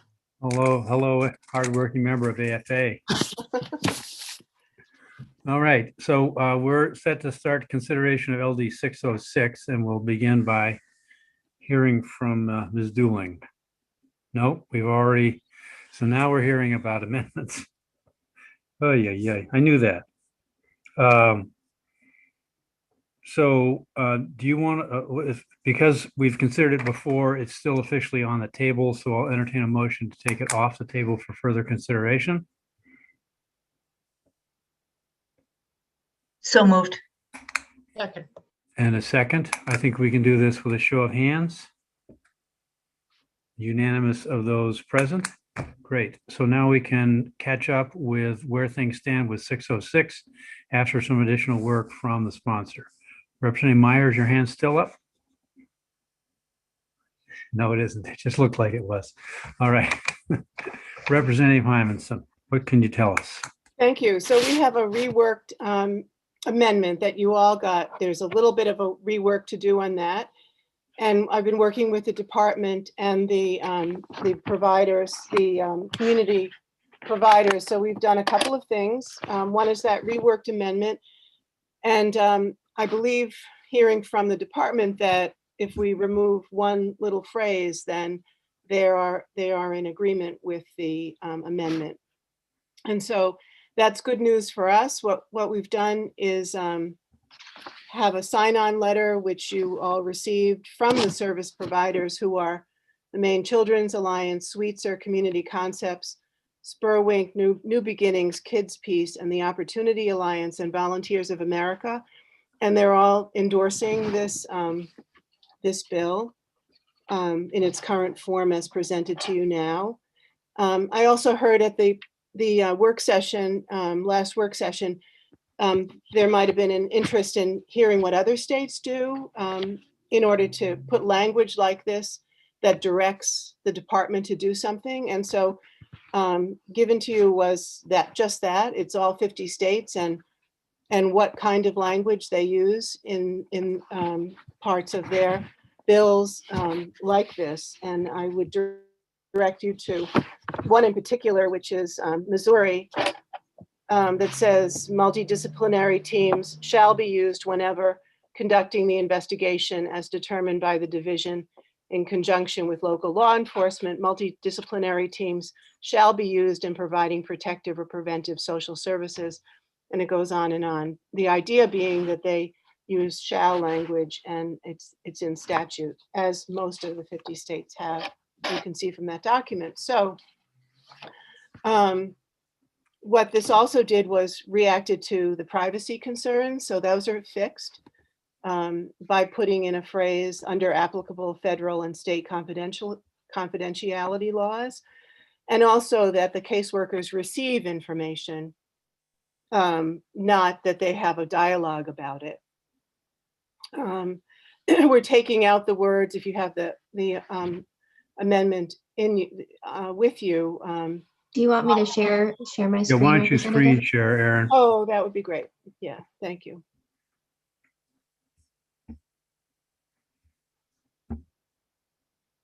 Okay, so there it is. So again, just to remind you, there's authorizing information above that authorizes the department to do certain things. And added to that is on an ongoing basis throughout the period of time the department is involved with a family and child. And then there's language below it that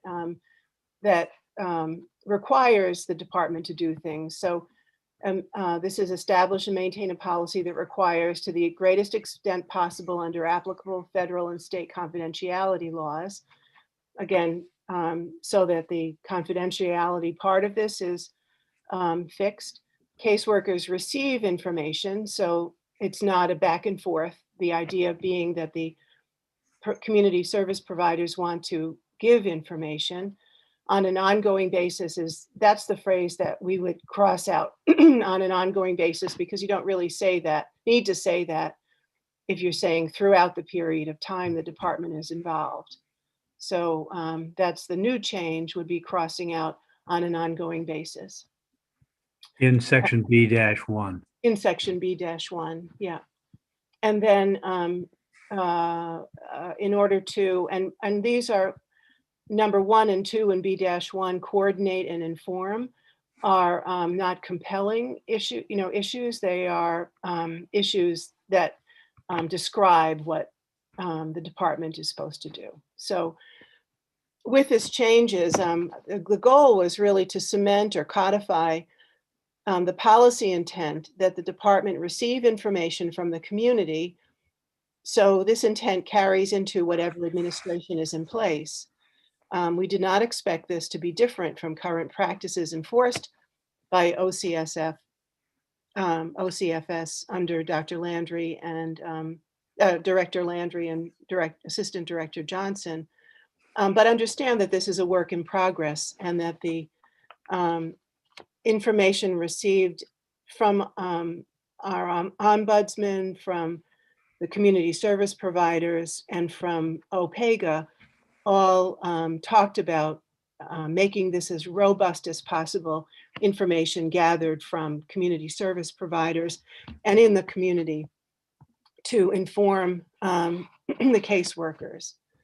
So that's really the intent. And I'm happy to answer questions about this amendment. Thank you for sharing that screen, Aaron. Are there questions related to 606 and what we've heard from the sponsor about other changes? Representative Griffin. Thank you. It's good to see you, Representative Hymanson. You I too. was just wondering how the department felt about this amendment, if there was anybody here. Yeah, I'll let Molly speak to this. We've been working together on this, and I think we got all the glitches out, but I'll let Molly say that. Okay. Yes, thank you. And we really appreciate how much input and time Representative Hymanson and the stakeholders have been willing to give us to work this out to a place that we're comfortable. I think as long as we can strike an ongoing basis in both places it appears, we're totally comfortable and appreciate the work.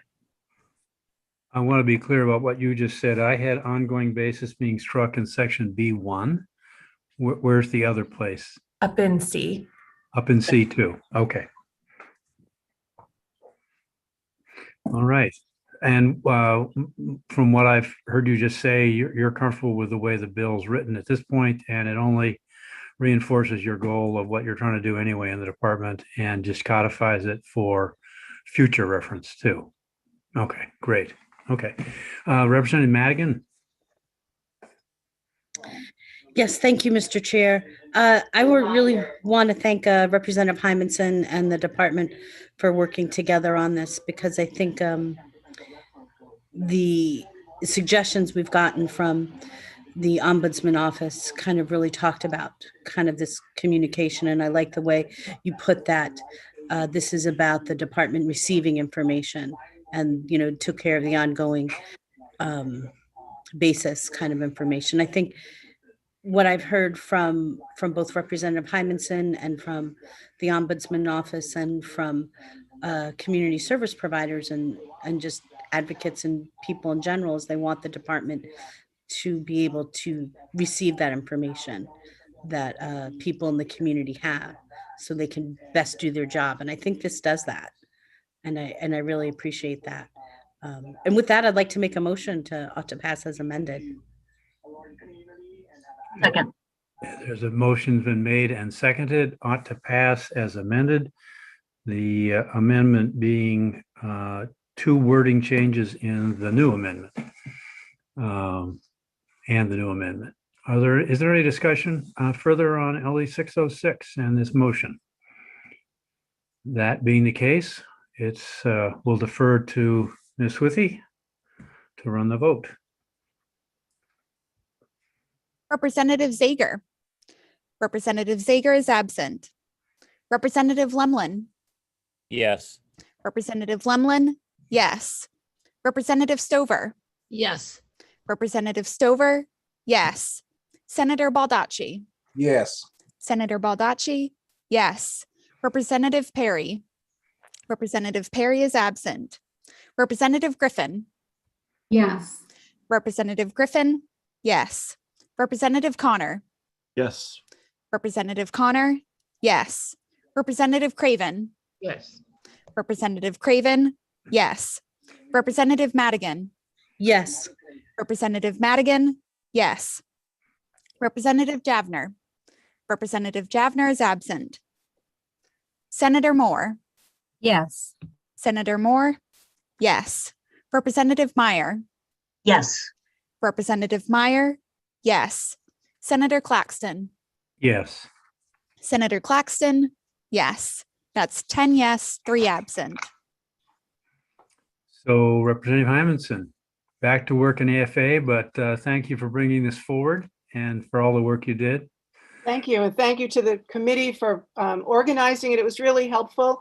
I have to say, to hear your comments and hear the department's comments. It's what our public hearings are for and our work sessions are for. For me, it really worked on this side, watching this bill get constructed. So I appreciate your feedback and back to your hard work. Thank you. And thanks again to Molly for her efforts and those of the department. So Appreciate that, trying to get to a good spot. All right, the current and revised plan is to hear LD 739 and then 1553 before we take a caucus break to discuss the two radon bills. So I'd move to consideration of 739.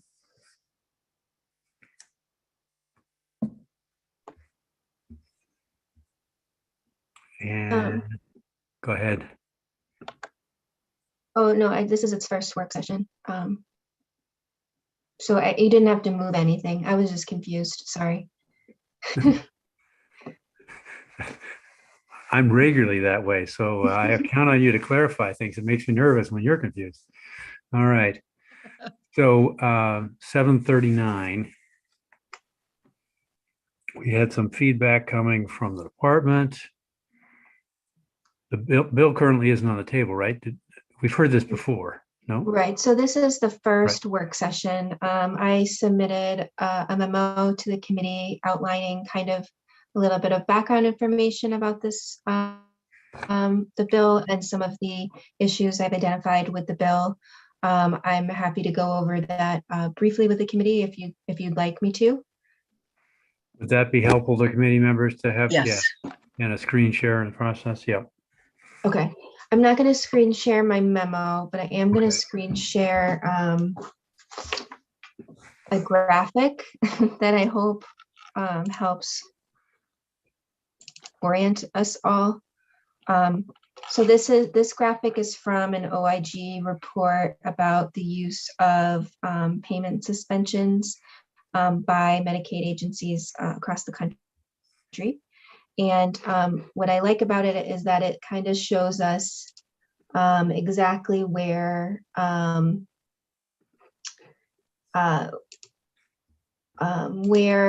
we're talking about. And so I think I can draw, if you don't mind. I think we're only talking about this part of the process. And so that's like my fancy circle.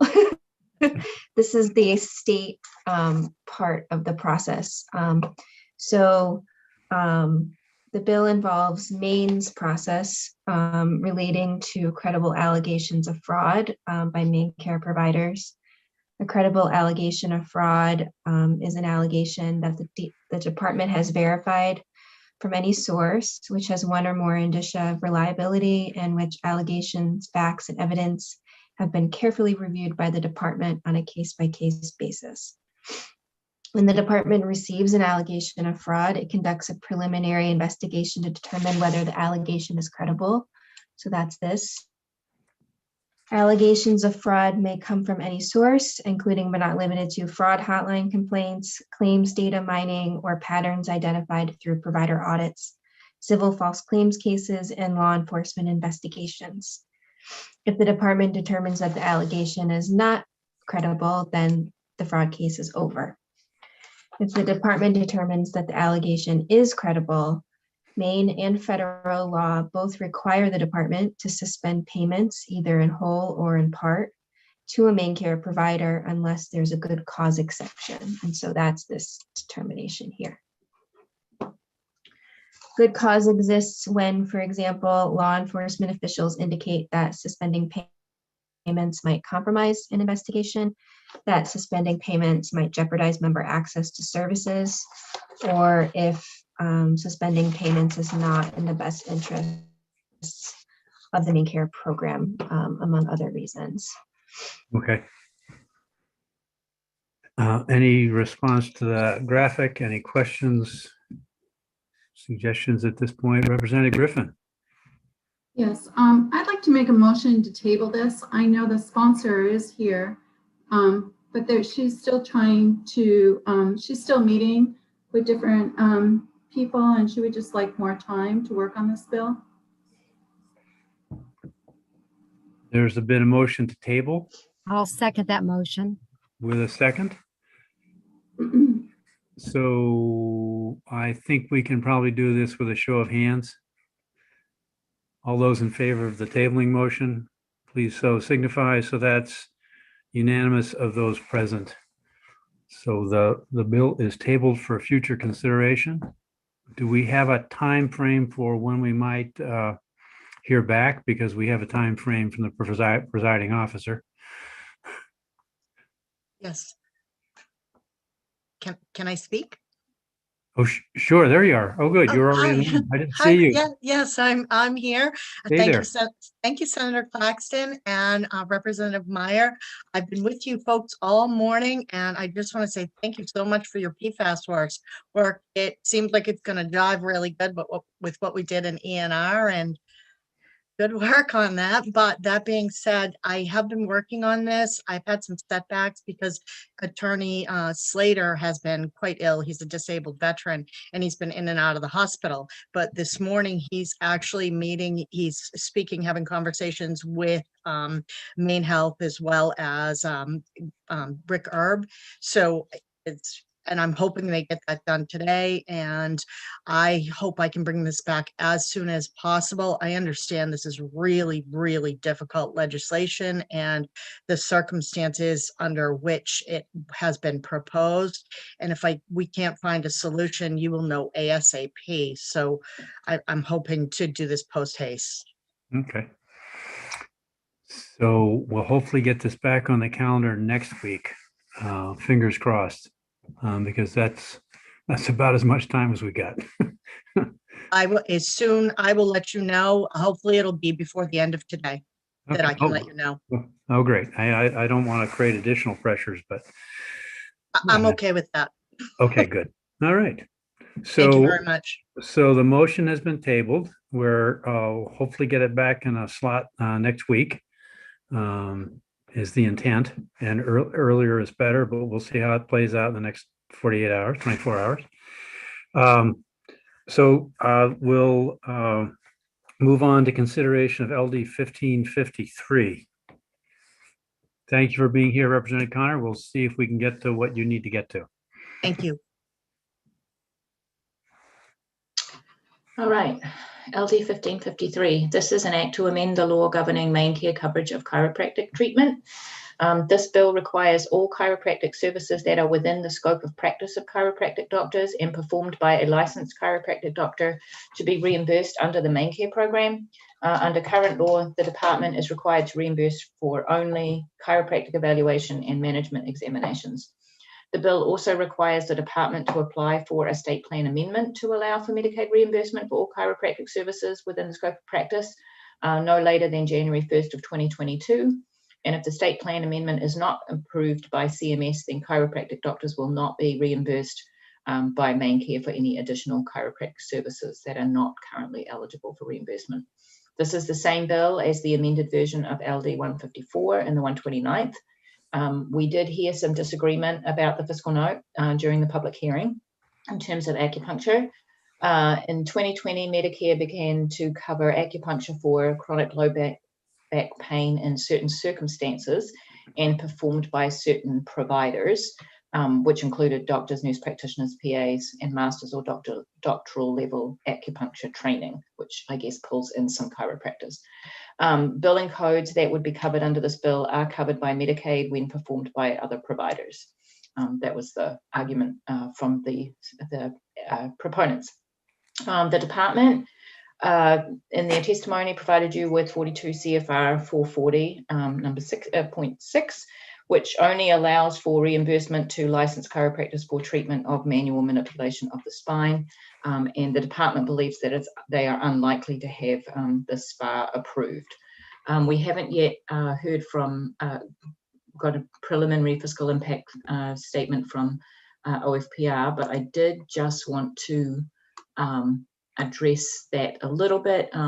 Luke did mention that the fiscal had never assumed that the volume of acupuncture was at the same level of manipulation in LD 154, but acupuncture costs 4 times what spinal manipulation costs. He said it is certainly possible that the level of acupuncture estimated in the bill is high, but it is also possible that the estimate of manipulations is low, and that they are just estimates. And he hasn't yet received any information on that fiscal yet. Okay, thank you. Any questions for Anna? Any comments, thoughts about this?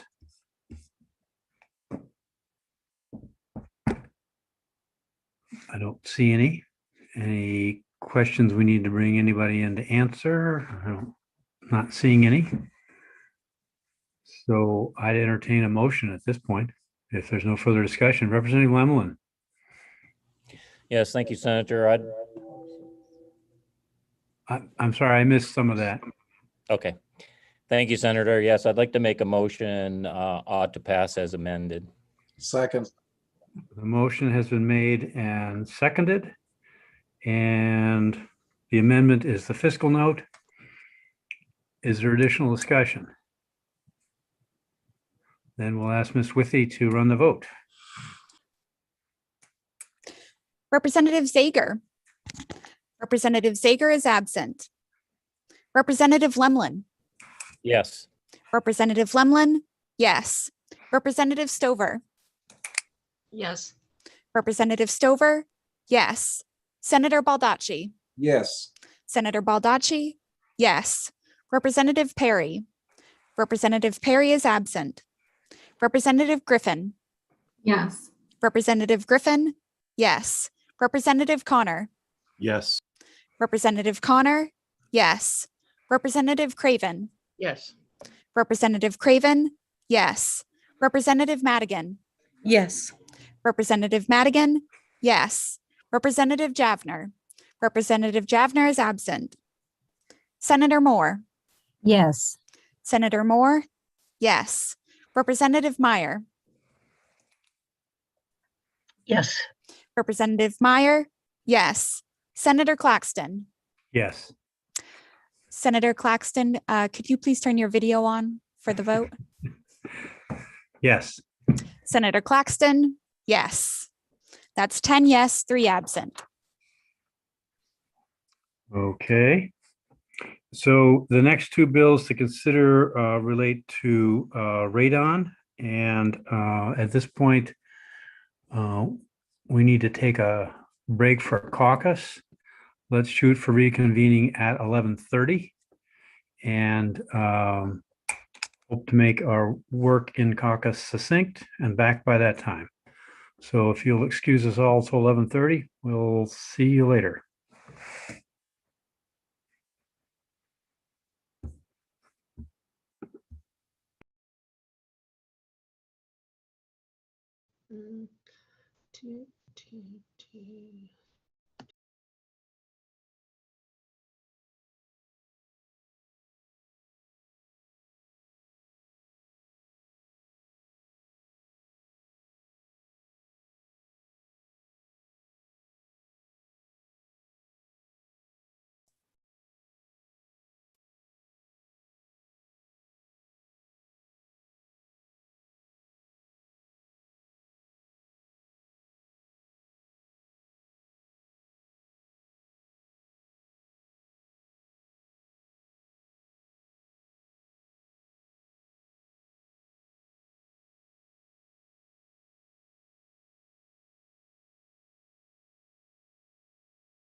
Okay, it looks like we're back with enough folks, and I'll start by apologizing that the caucus process took a little longer than I had anticipated.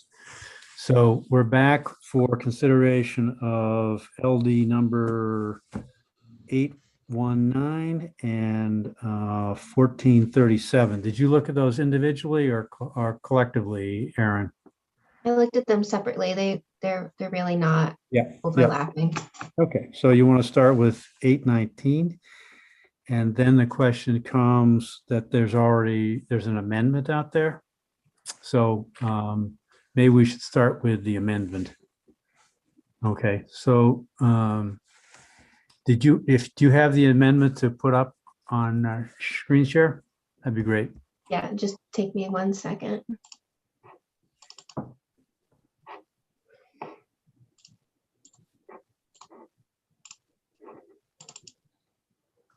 There you go. Very good. So Senator Baldacci, do you want to briefly describe what's in your amendment?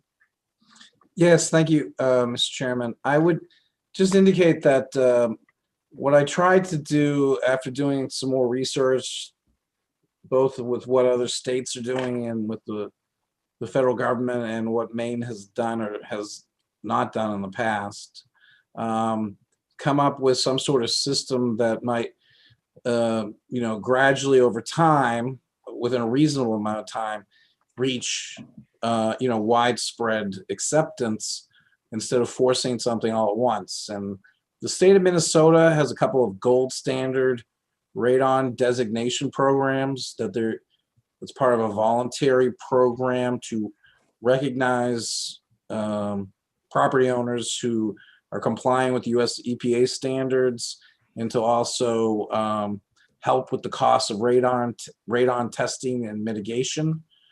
There's some indication that the ARP funds, that there's going to be money for environmental cleanup issues, for public health issues like this.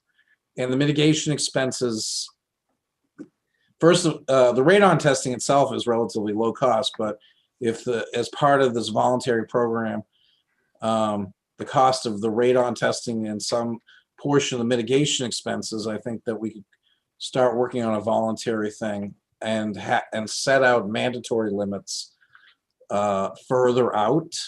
I have 5 years out because I wouldn't want to do it any longer than that. I mean, you could make an argument for shorter than that, but the mandatory limits, at least having them out there, I think will help incentivize people to partake into the voluntary programs and give them time to acclimate, adapt, learn. Okay, will help promote the whole acceptance thing so that when the mandatory requirements come in, that they'll be largely already accepted. But in the interim, having these voluntary standards so that we can move forward. The state of Maine scrapped any major radon things back in the early 2010s. The current law about testing once every 10 years really has no follow-up.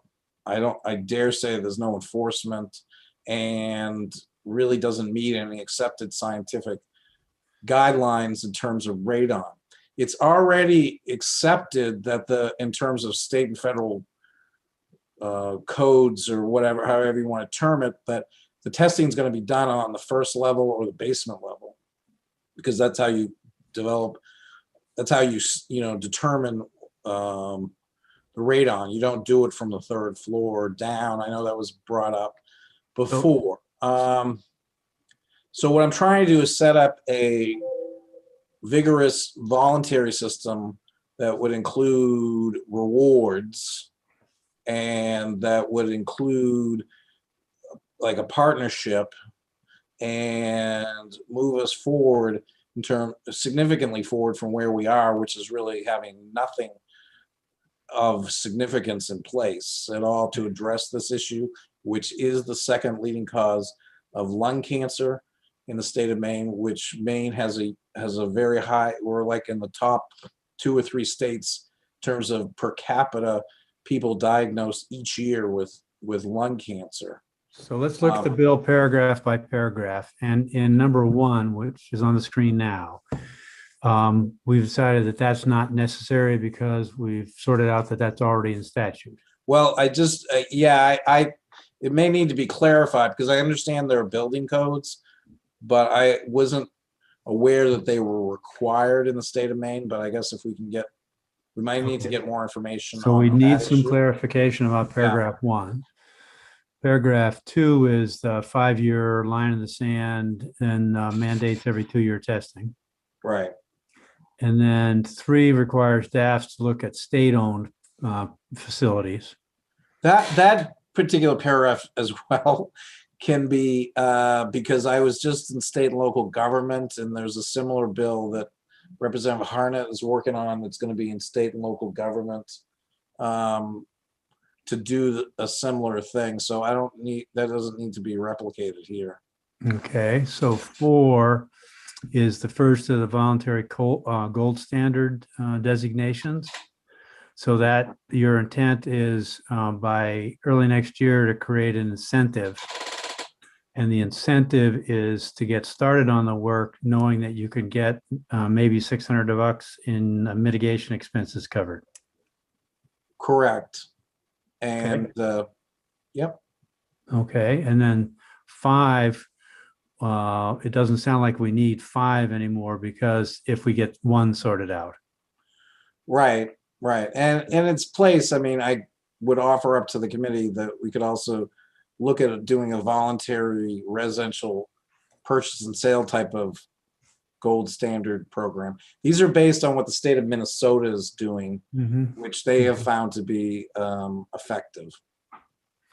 And in 6, you've included funding for testing and mitigation, as well as 2 FTEs. Correct, because I think that that in order for the department to do this, that they're going to need some additional staffing and funding, particularly working with landlords across the state in terms of the voluntary designation program. Okay. And in 7, there is currently a radon relief fund the state of Maine has. I think I sent Molly a question a couple days ago. I don't recall getting an answer, but we need to see what's in that fund because there are fees collected from mitigators. Licensing goes into some sort of state fund, but there wasn't. All I know is that it exists. I don't have a number as to what any amounts that are already available. okay. And then number 8 is to create an ongoing working group that includes landlords, tenants, real estate agents, vendors, public health people to help in an advisory or consultative role as this is developed and implemented. So I'm trying to work something where it can have wider acceptance, be voluntary, be encouraging, and be helpful, and set off the mandatory deadlines for a while.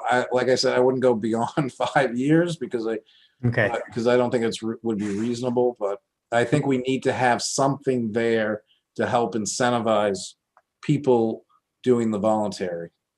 So the next question, it seems to me, is do we have enough comfort with the outline of the or this draft of the amendment with some changes to continue to work it, or do we have other thoughts? Representative Meyer.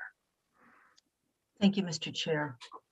My concern would be that we are looking at a fundamentally different bill here. and not necessarily the bill that was given a public hearing.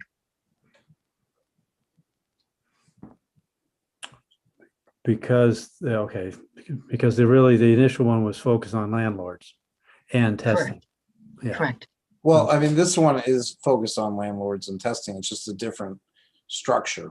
So if the committee feels it needs some more time to circulate and get people's feedback, I'm fine with that. I'm fine with whatever the committee wants to do, but it's fundamentally addressing the same issue. Representative Connor? Thank you, Mr. Chair. Senator Baldacci, I just had a couple of quick questions on 1 and 6. So as I know that the chair was talking about, cleaning up the language on those two or trying to figure them out.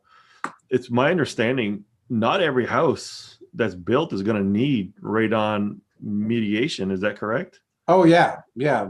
So I mean, in these paragraphs, it's almost sounding like we're having to put into statute that all houses will be built and comply with radon resistant active mitigation systems. But I mean, we shouldn't be doing that until they're actually tested and found to have radon, correct? No, because there are easy passive and active systems that builders can put in, and I think the only reason that we may not include that in the bill is we need to determine whether or not because the general building codes require them at this point in time. I'm just not sure whether they are mandatory or not in the state of Maine. But there is a model code that's both with the Association of General Contractors nationally, as well as the General BOCA code that include language about requiring, because what it basically is not assuming it will be contaminated, but there is ways to create there are radon resistant construction codes, which can be done so that the building is unlikely to ever have to be mitigated ever. Right. So, And my opinion of that is we're just adding an additional cost to a building that may not even need it if it's, you know what I mean? It's hard to test for radon in a building that's not built yet. And if you're in an area that is not, conducive to radon, why require the added expense and I get it that mitigation systems for radon are not necessarily that expensive when they're first put in. The remodel, mitigation is much more expensive, but that was just my concern that we're no, it's it to very legitimate concern. Thank you. And I understand. Representative Meyer. Thank you, Mr. Chair. I would move to table this bill. Motion's been made to table. Is there a second? Second. Okay, so moved and seconded. I think we can do this with a show of hands. All those in favor of tabling? All right, so we'll see what Senator Baldacci can come up with, some additional conversations, focusing on the particular initial concern was around landlords, and then you have to figure out whether you want to make it broader or not. Okay. All right, so we'll look to get that on the calendar. The next item is LD 1437.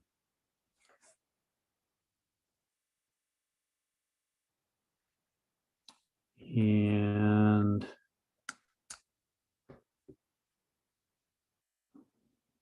where did she go? Me? There you are. I haven't moved. My eyes are glad. Well, you have on my screen multiple times. Been in the same chair. Okay, well, that doesn't like help you me. all.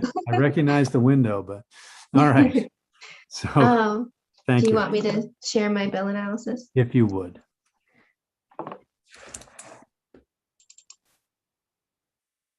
Okay.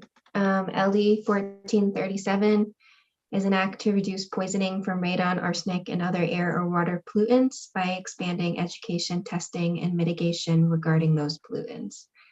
The bill does a number of things. Section 1 of the bill requires the department to annually provide educational material about poisoning from radon, arsenic, uranium, and other air or water pollutants to state employees via an electronic communication.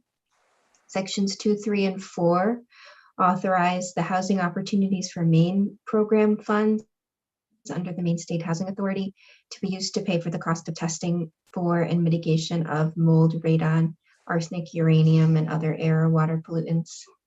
Sections 5, 6, and 7 authorize the Maine Energy Housing and Economic Recovery Program funds under Maine State Housing Authority to be used to pay for the cost of testing for and mitigation of mold, radon, arsenic, uranium, and other air or water pollutants. Section 8 requires the Real Estate Commission to include in the core educational requirements a program or course related to radon, arsenic, uranium, and other pollutants. Section 9 requires that any residential real property be tested for the presence of radon, arsenic, and uranium before it can be conveyed. And sections 10, 11, 12, and 13 provide that the RGGI Fund, the Heating, Fuel Efficiency and Weatherization Fund, the Electric Efficiency and Conservation Programs, Natural Gas Conservation Programs under the Efficiency Maine Trust provide customer education on the risk of radon exposure related to weatherization, and to provide incentives to pay for testing and mitigation of mold, radon, and other air pollutants that might be exacerbated by the weatherization work.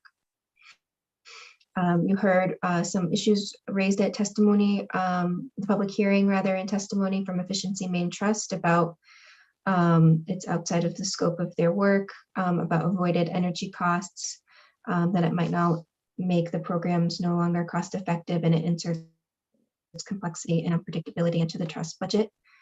The Maine Association of Realtors in regards to section 9 indicates that this is the testing upon conveyance of property language, that it doesn't specify guidelines or timelines for testing, which party would be responsible, and whether the property needs to be tested before each conveyance or whether one test is sufficient for a period of time.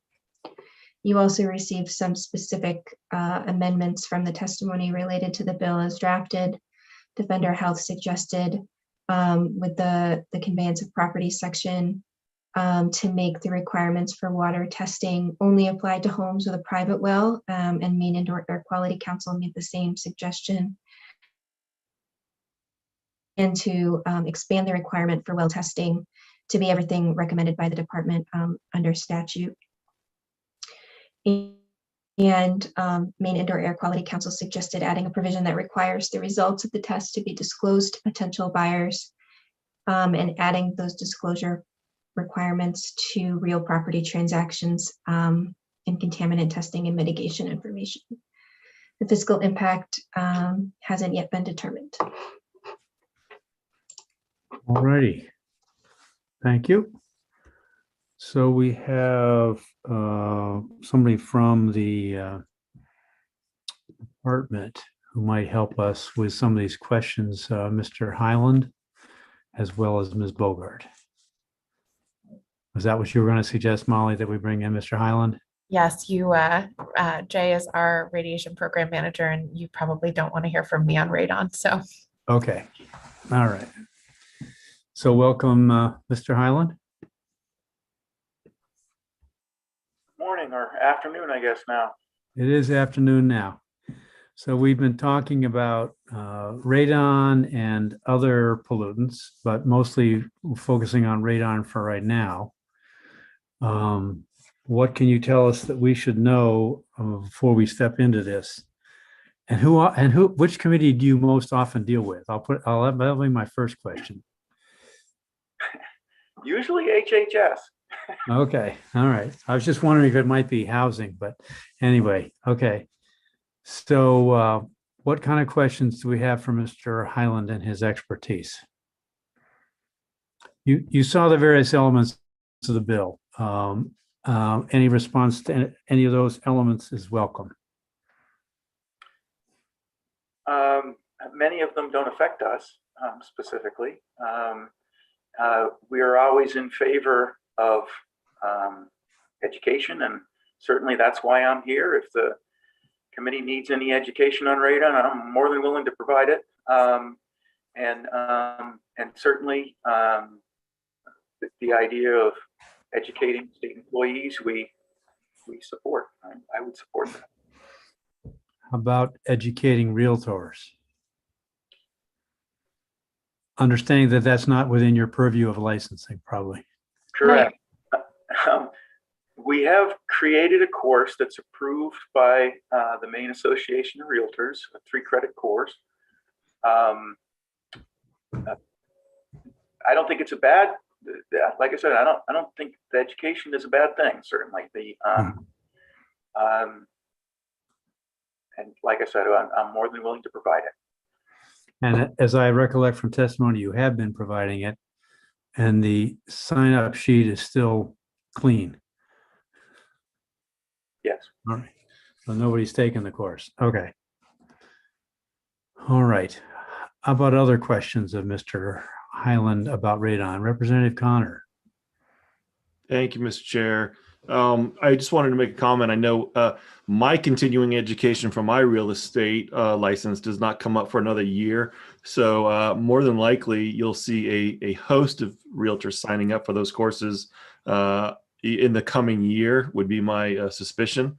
But, you know, in looking at some of the real estate documents, there's numerous times that radon is brought up, whether it be on the inspection document, the transactional document that every realtor hands out to every potential buyer or seller also talks about radon, arsenic, and other hazards in the home. So I'm just curious to know what more needs to be done if there's all of these these requests or reminders of radon, and there's the course already out there for realtors. I'm just trying to figure out what more needs to be done from the department's view. Yeah, certainly the disclosure requirement for radon is probably driving, I would say 85, if shoot from the hip here, 85% of the testing in the state of Maine. About 20,000 homes are tested every year. Okay. Other questions, comments, concerns? And what we heard in testimony to address Representative Connor's question was the issue of whether we become a buyer beware, whether we stay a buyer beware, or whether we do something more proactive to inform buyers such that testing has been done. Because as I remember the disclosure form, it's been a while, it says that one of the options is not known. Am I right about that, Representative Connor? Or no information available? Is that something like that?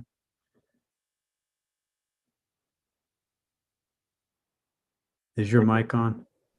Sorry, I moved my screen around off of my teleprompter down here to answer a question, and I couldn't find the button. I apologize. That's okay. But yes, you are correct. There is the unknown. If the buyer, if the seller doesn't know, then they don't know. You can't hold them liable for something they don't know about. Right. So there's a fair amount of liability consideration here. Do we put it on the homeowner? Do we put it on the realtor? Do we put it on the house seller? Those are questions that we haven't resolved yet. If it helps any, the vast majority of radon testing, like I said, is in real estate transaction, and they're usually conducted by home inspectors. About 78% of our licensed testers in the state of Maine are home inspectors. And so the part of the difficulty that I see in putting the onus on the seller is that the buyer may not use the house in the same way that the seller uses the house. And so here's the education part. The radon enters your home because of pressure differentials. Radon comes out of the ground all the time. There's radon in outdoor air. But it only collects in your home because of pressure differentials. We spend so much time sealing up everything above the ground, we don't think about the air holes, if you will, in the house below the ground. Cracks in the basement, pipe penetrations, floor drains, And so in all of these instances, we see the highest radon levels in homes in the wintertime, almost exclusively. And the reason is the biggest driver of that is hot air rises. And so when we heat our homes, the hot air all wants to go to the second floor or wherever. And so the basement is always at a negative pressure in relatively to outdoor air and to the ground. And so it literally, your house sucks the radon right out of the ground as makeup air for the furnace and for the fact that hot air rises. So those are the driving forces that elevate radon levels. And one of the requirements in real estate testing is that you test the lowest livable level. The reason for that is that the person who buys the house may decide to put in a family room in the basement, or a workshop, or whatever, an office. But the people who live there today may spend all of their time on the first floor. And so if the seller were to test the house on the first floor, it might not even be useful to the buyer.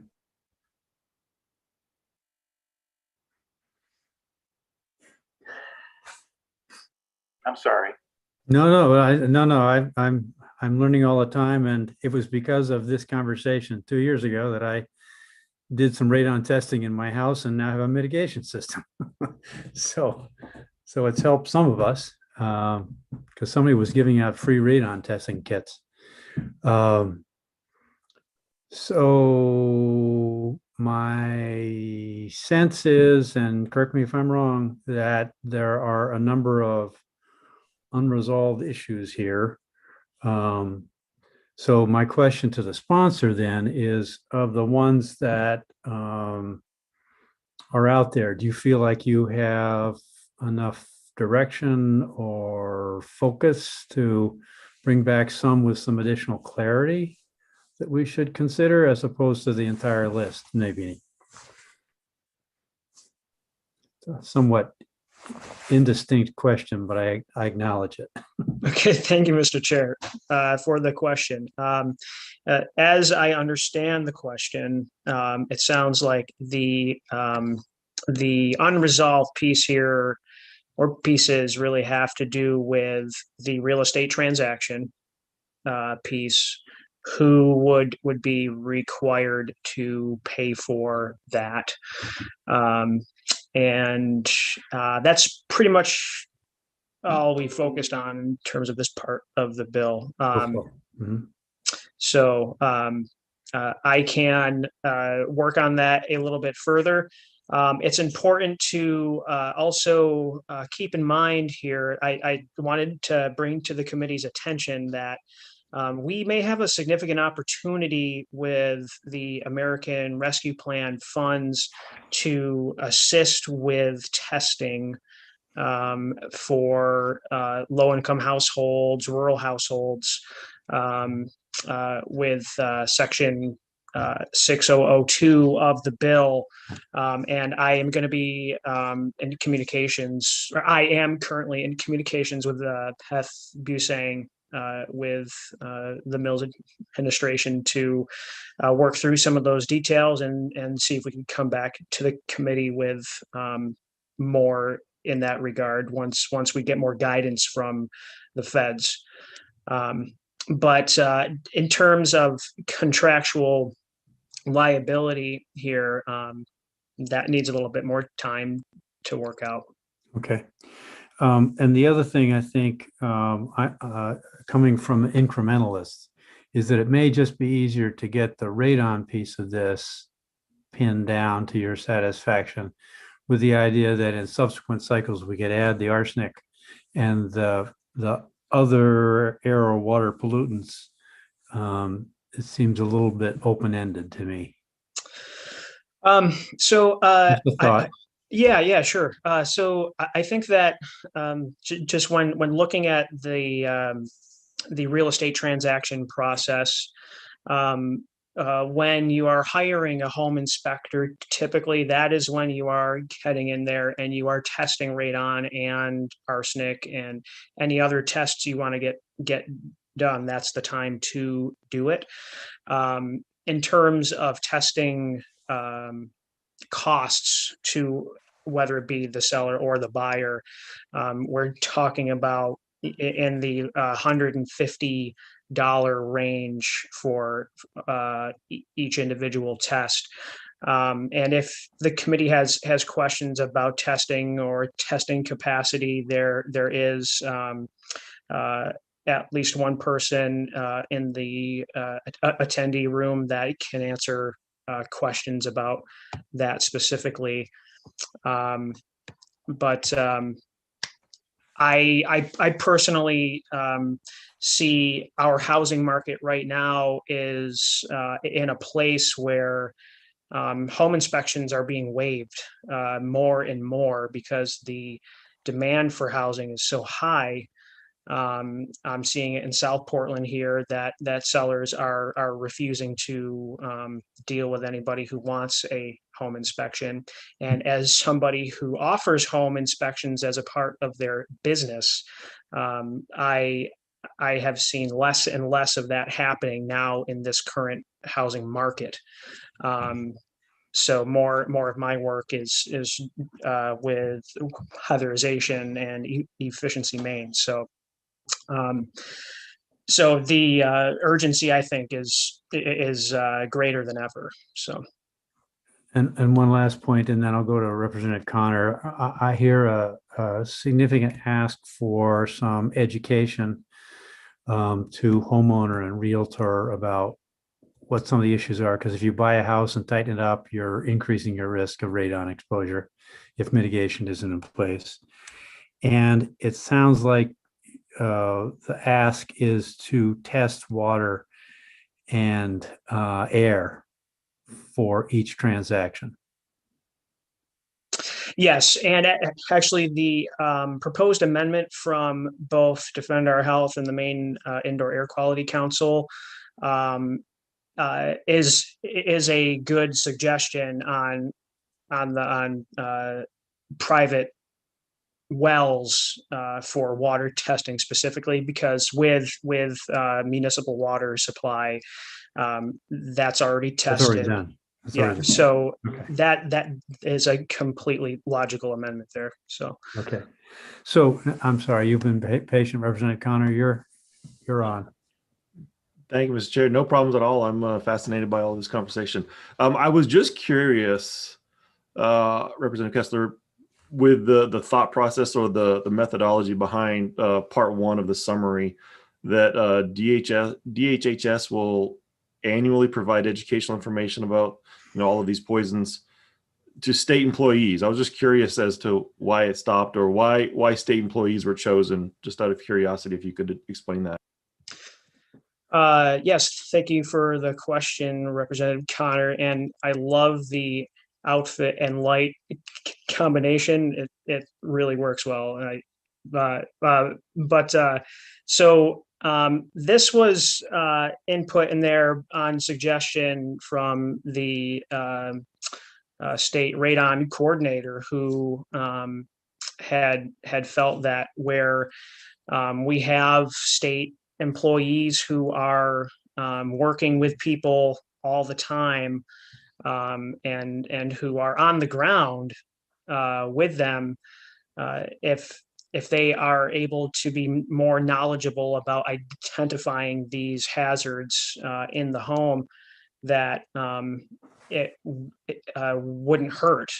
He had thought about requiring it as a training that all of those employees receive, and especially the HHS or the THHS employees.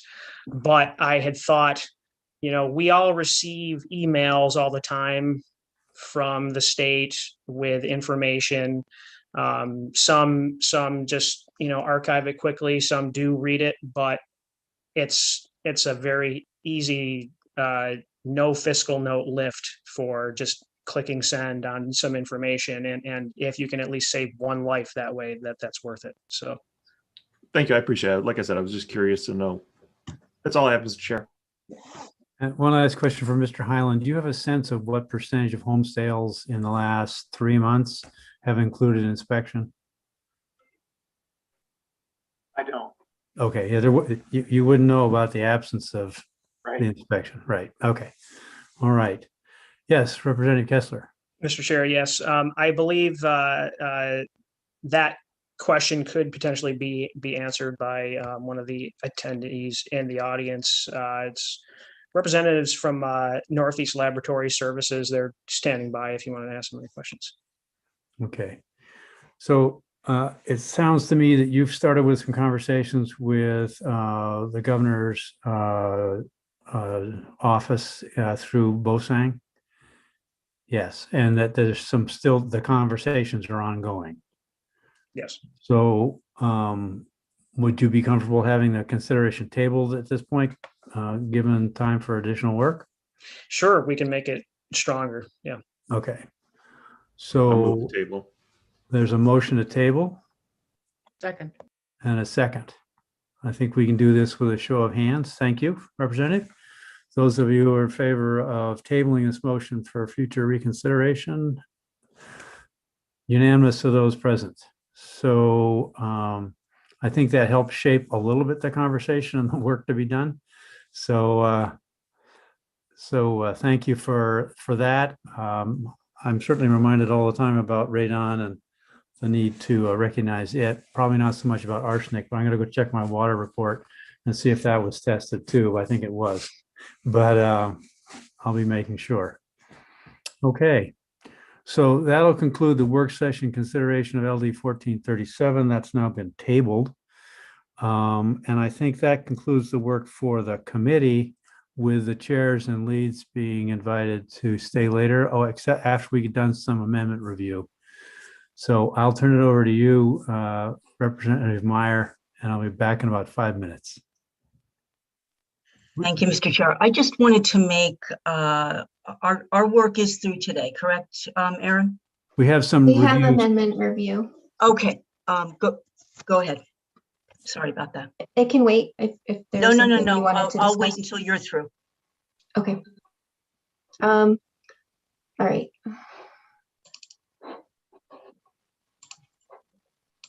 Sorry, I'm just trying to switch gears from bill analysis to amendments. Okay. So LD 595 was the bill about the increasing the rate for the dental ambulatory surgical centers in Maine. Nothing about the language of the bill changed. So what you're looking at is just the fiscal note that's come back that shows in the first fiscal year approximately $31,000 of general fund, and then in the future fiscal years between around 148, 147,000 of general funds to increase that dental rate to $1,250 per procedure occurring in a freestanding ambulatory surgical center.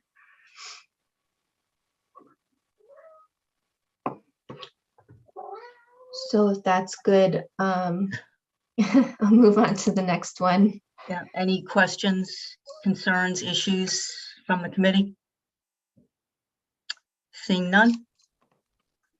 Similarly, LD 979 also didn't have any language changes, so we're just looking at the fiscal note here. LD 979 was about expanding school-based health centers. You had the requested ask in the form of the appropriation and allocation section on the bill, but this is confirming that in the fiscal note. So this amount shouldn't be a surprise because that piece was in the bill. Seeing no hands up.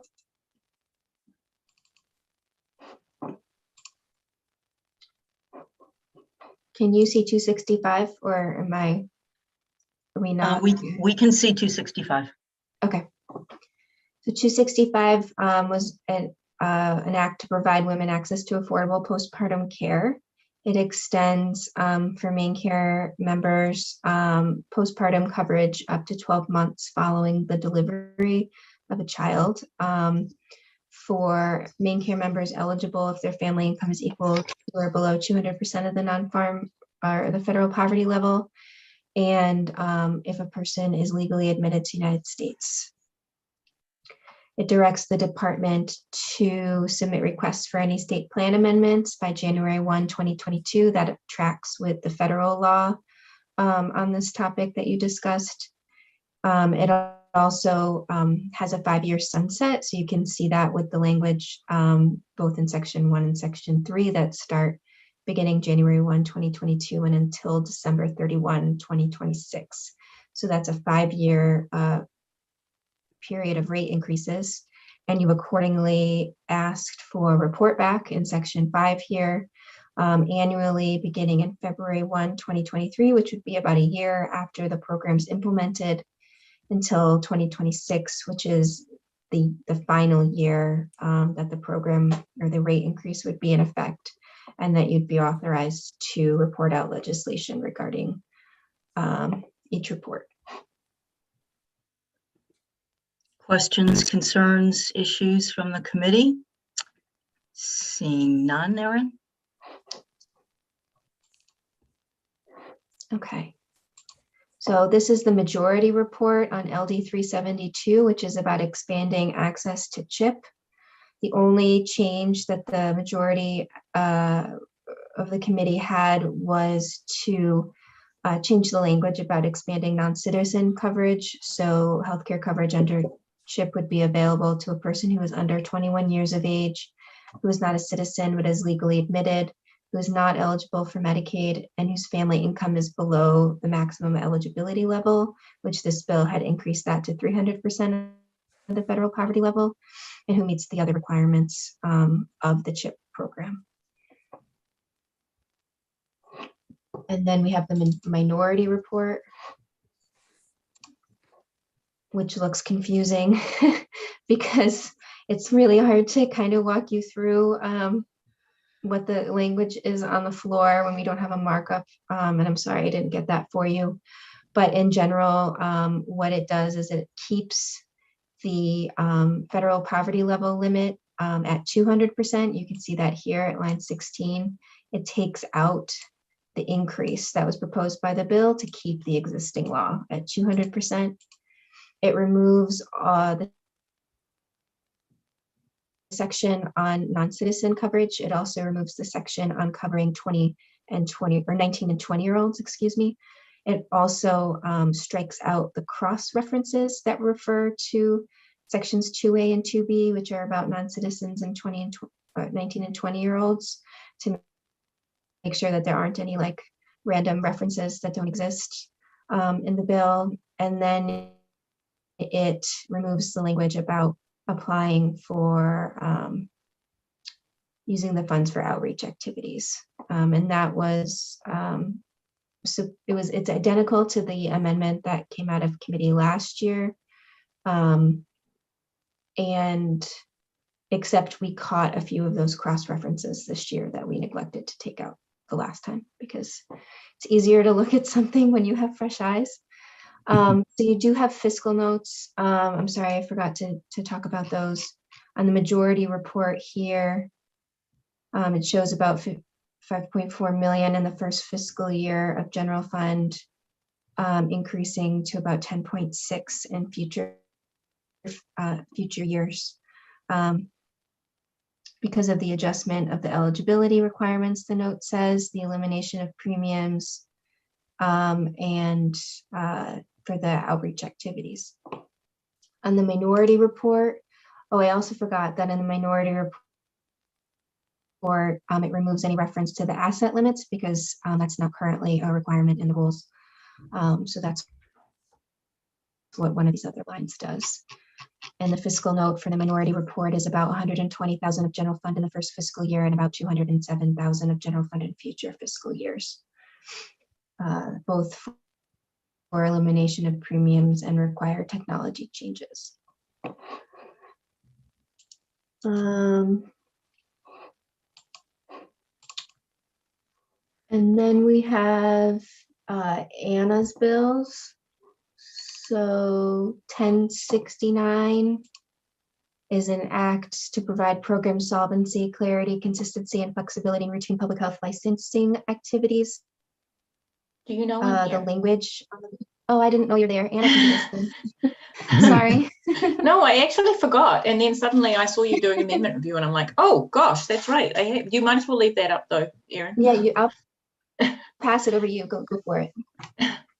So this is the technical licensing bill. This is the unanimous report. And this is actually a fiscal note that you already had at the work session. So this is no surprise to you at all. And this is just allowing for the department to have a $40,000 allocation if they increase the fees from 60 to 100. If you can remember back to there's the inconsistency in the current law of $60 in some places and 100 in others. This would actually require rulemaking on the department's part. So this allows for that allocation if they were to do that. Do you have the other one handy, Erin? So that I have it handy if you don't. There you go, I think. Thank you. So this is the V9 bill. This is the one that would increase the age from 22 to, I can do this. Sorry. 22. Yes, from 19 to 20, from 20 to 22, and 21 to 23. So this is general fund. If you remember back to the work session, there is some federal funding that goes at least until October, I believe. But this is general fund right now. So you can see there that it would be $351,000 in general fund in the first year, and then the full cost after that is $468,379 in each year of general fund plus some matching federal money. So this is a fiscal note that you did not have at the work session. So you knew there would be a cost, so you voted ought to pass as amended with a fiscal note only. And this is what we have now received. So as long as you're okay with that, that one is also ready to go.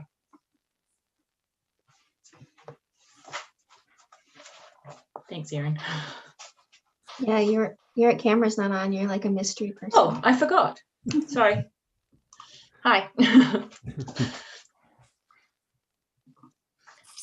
Anything else to do in terms of reviews?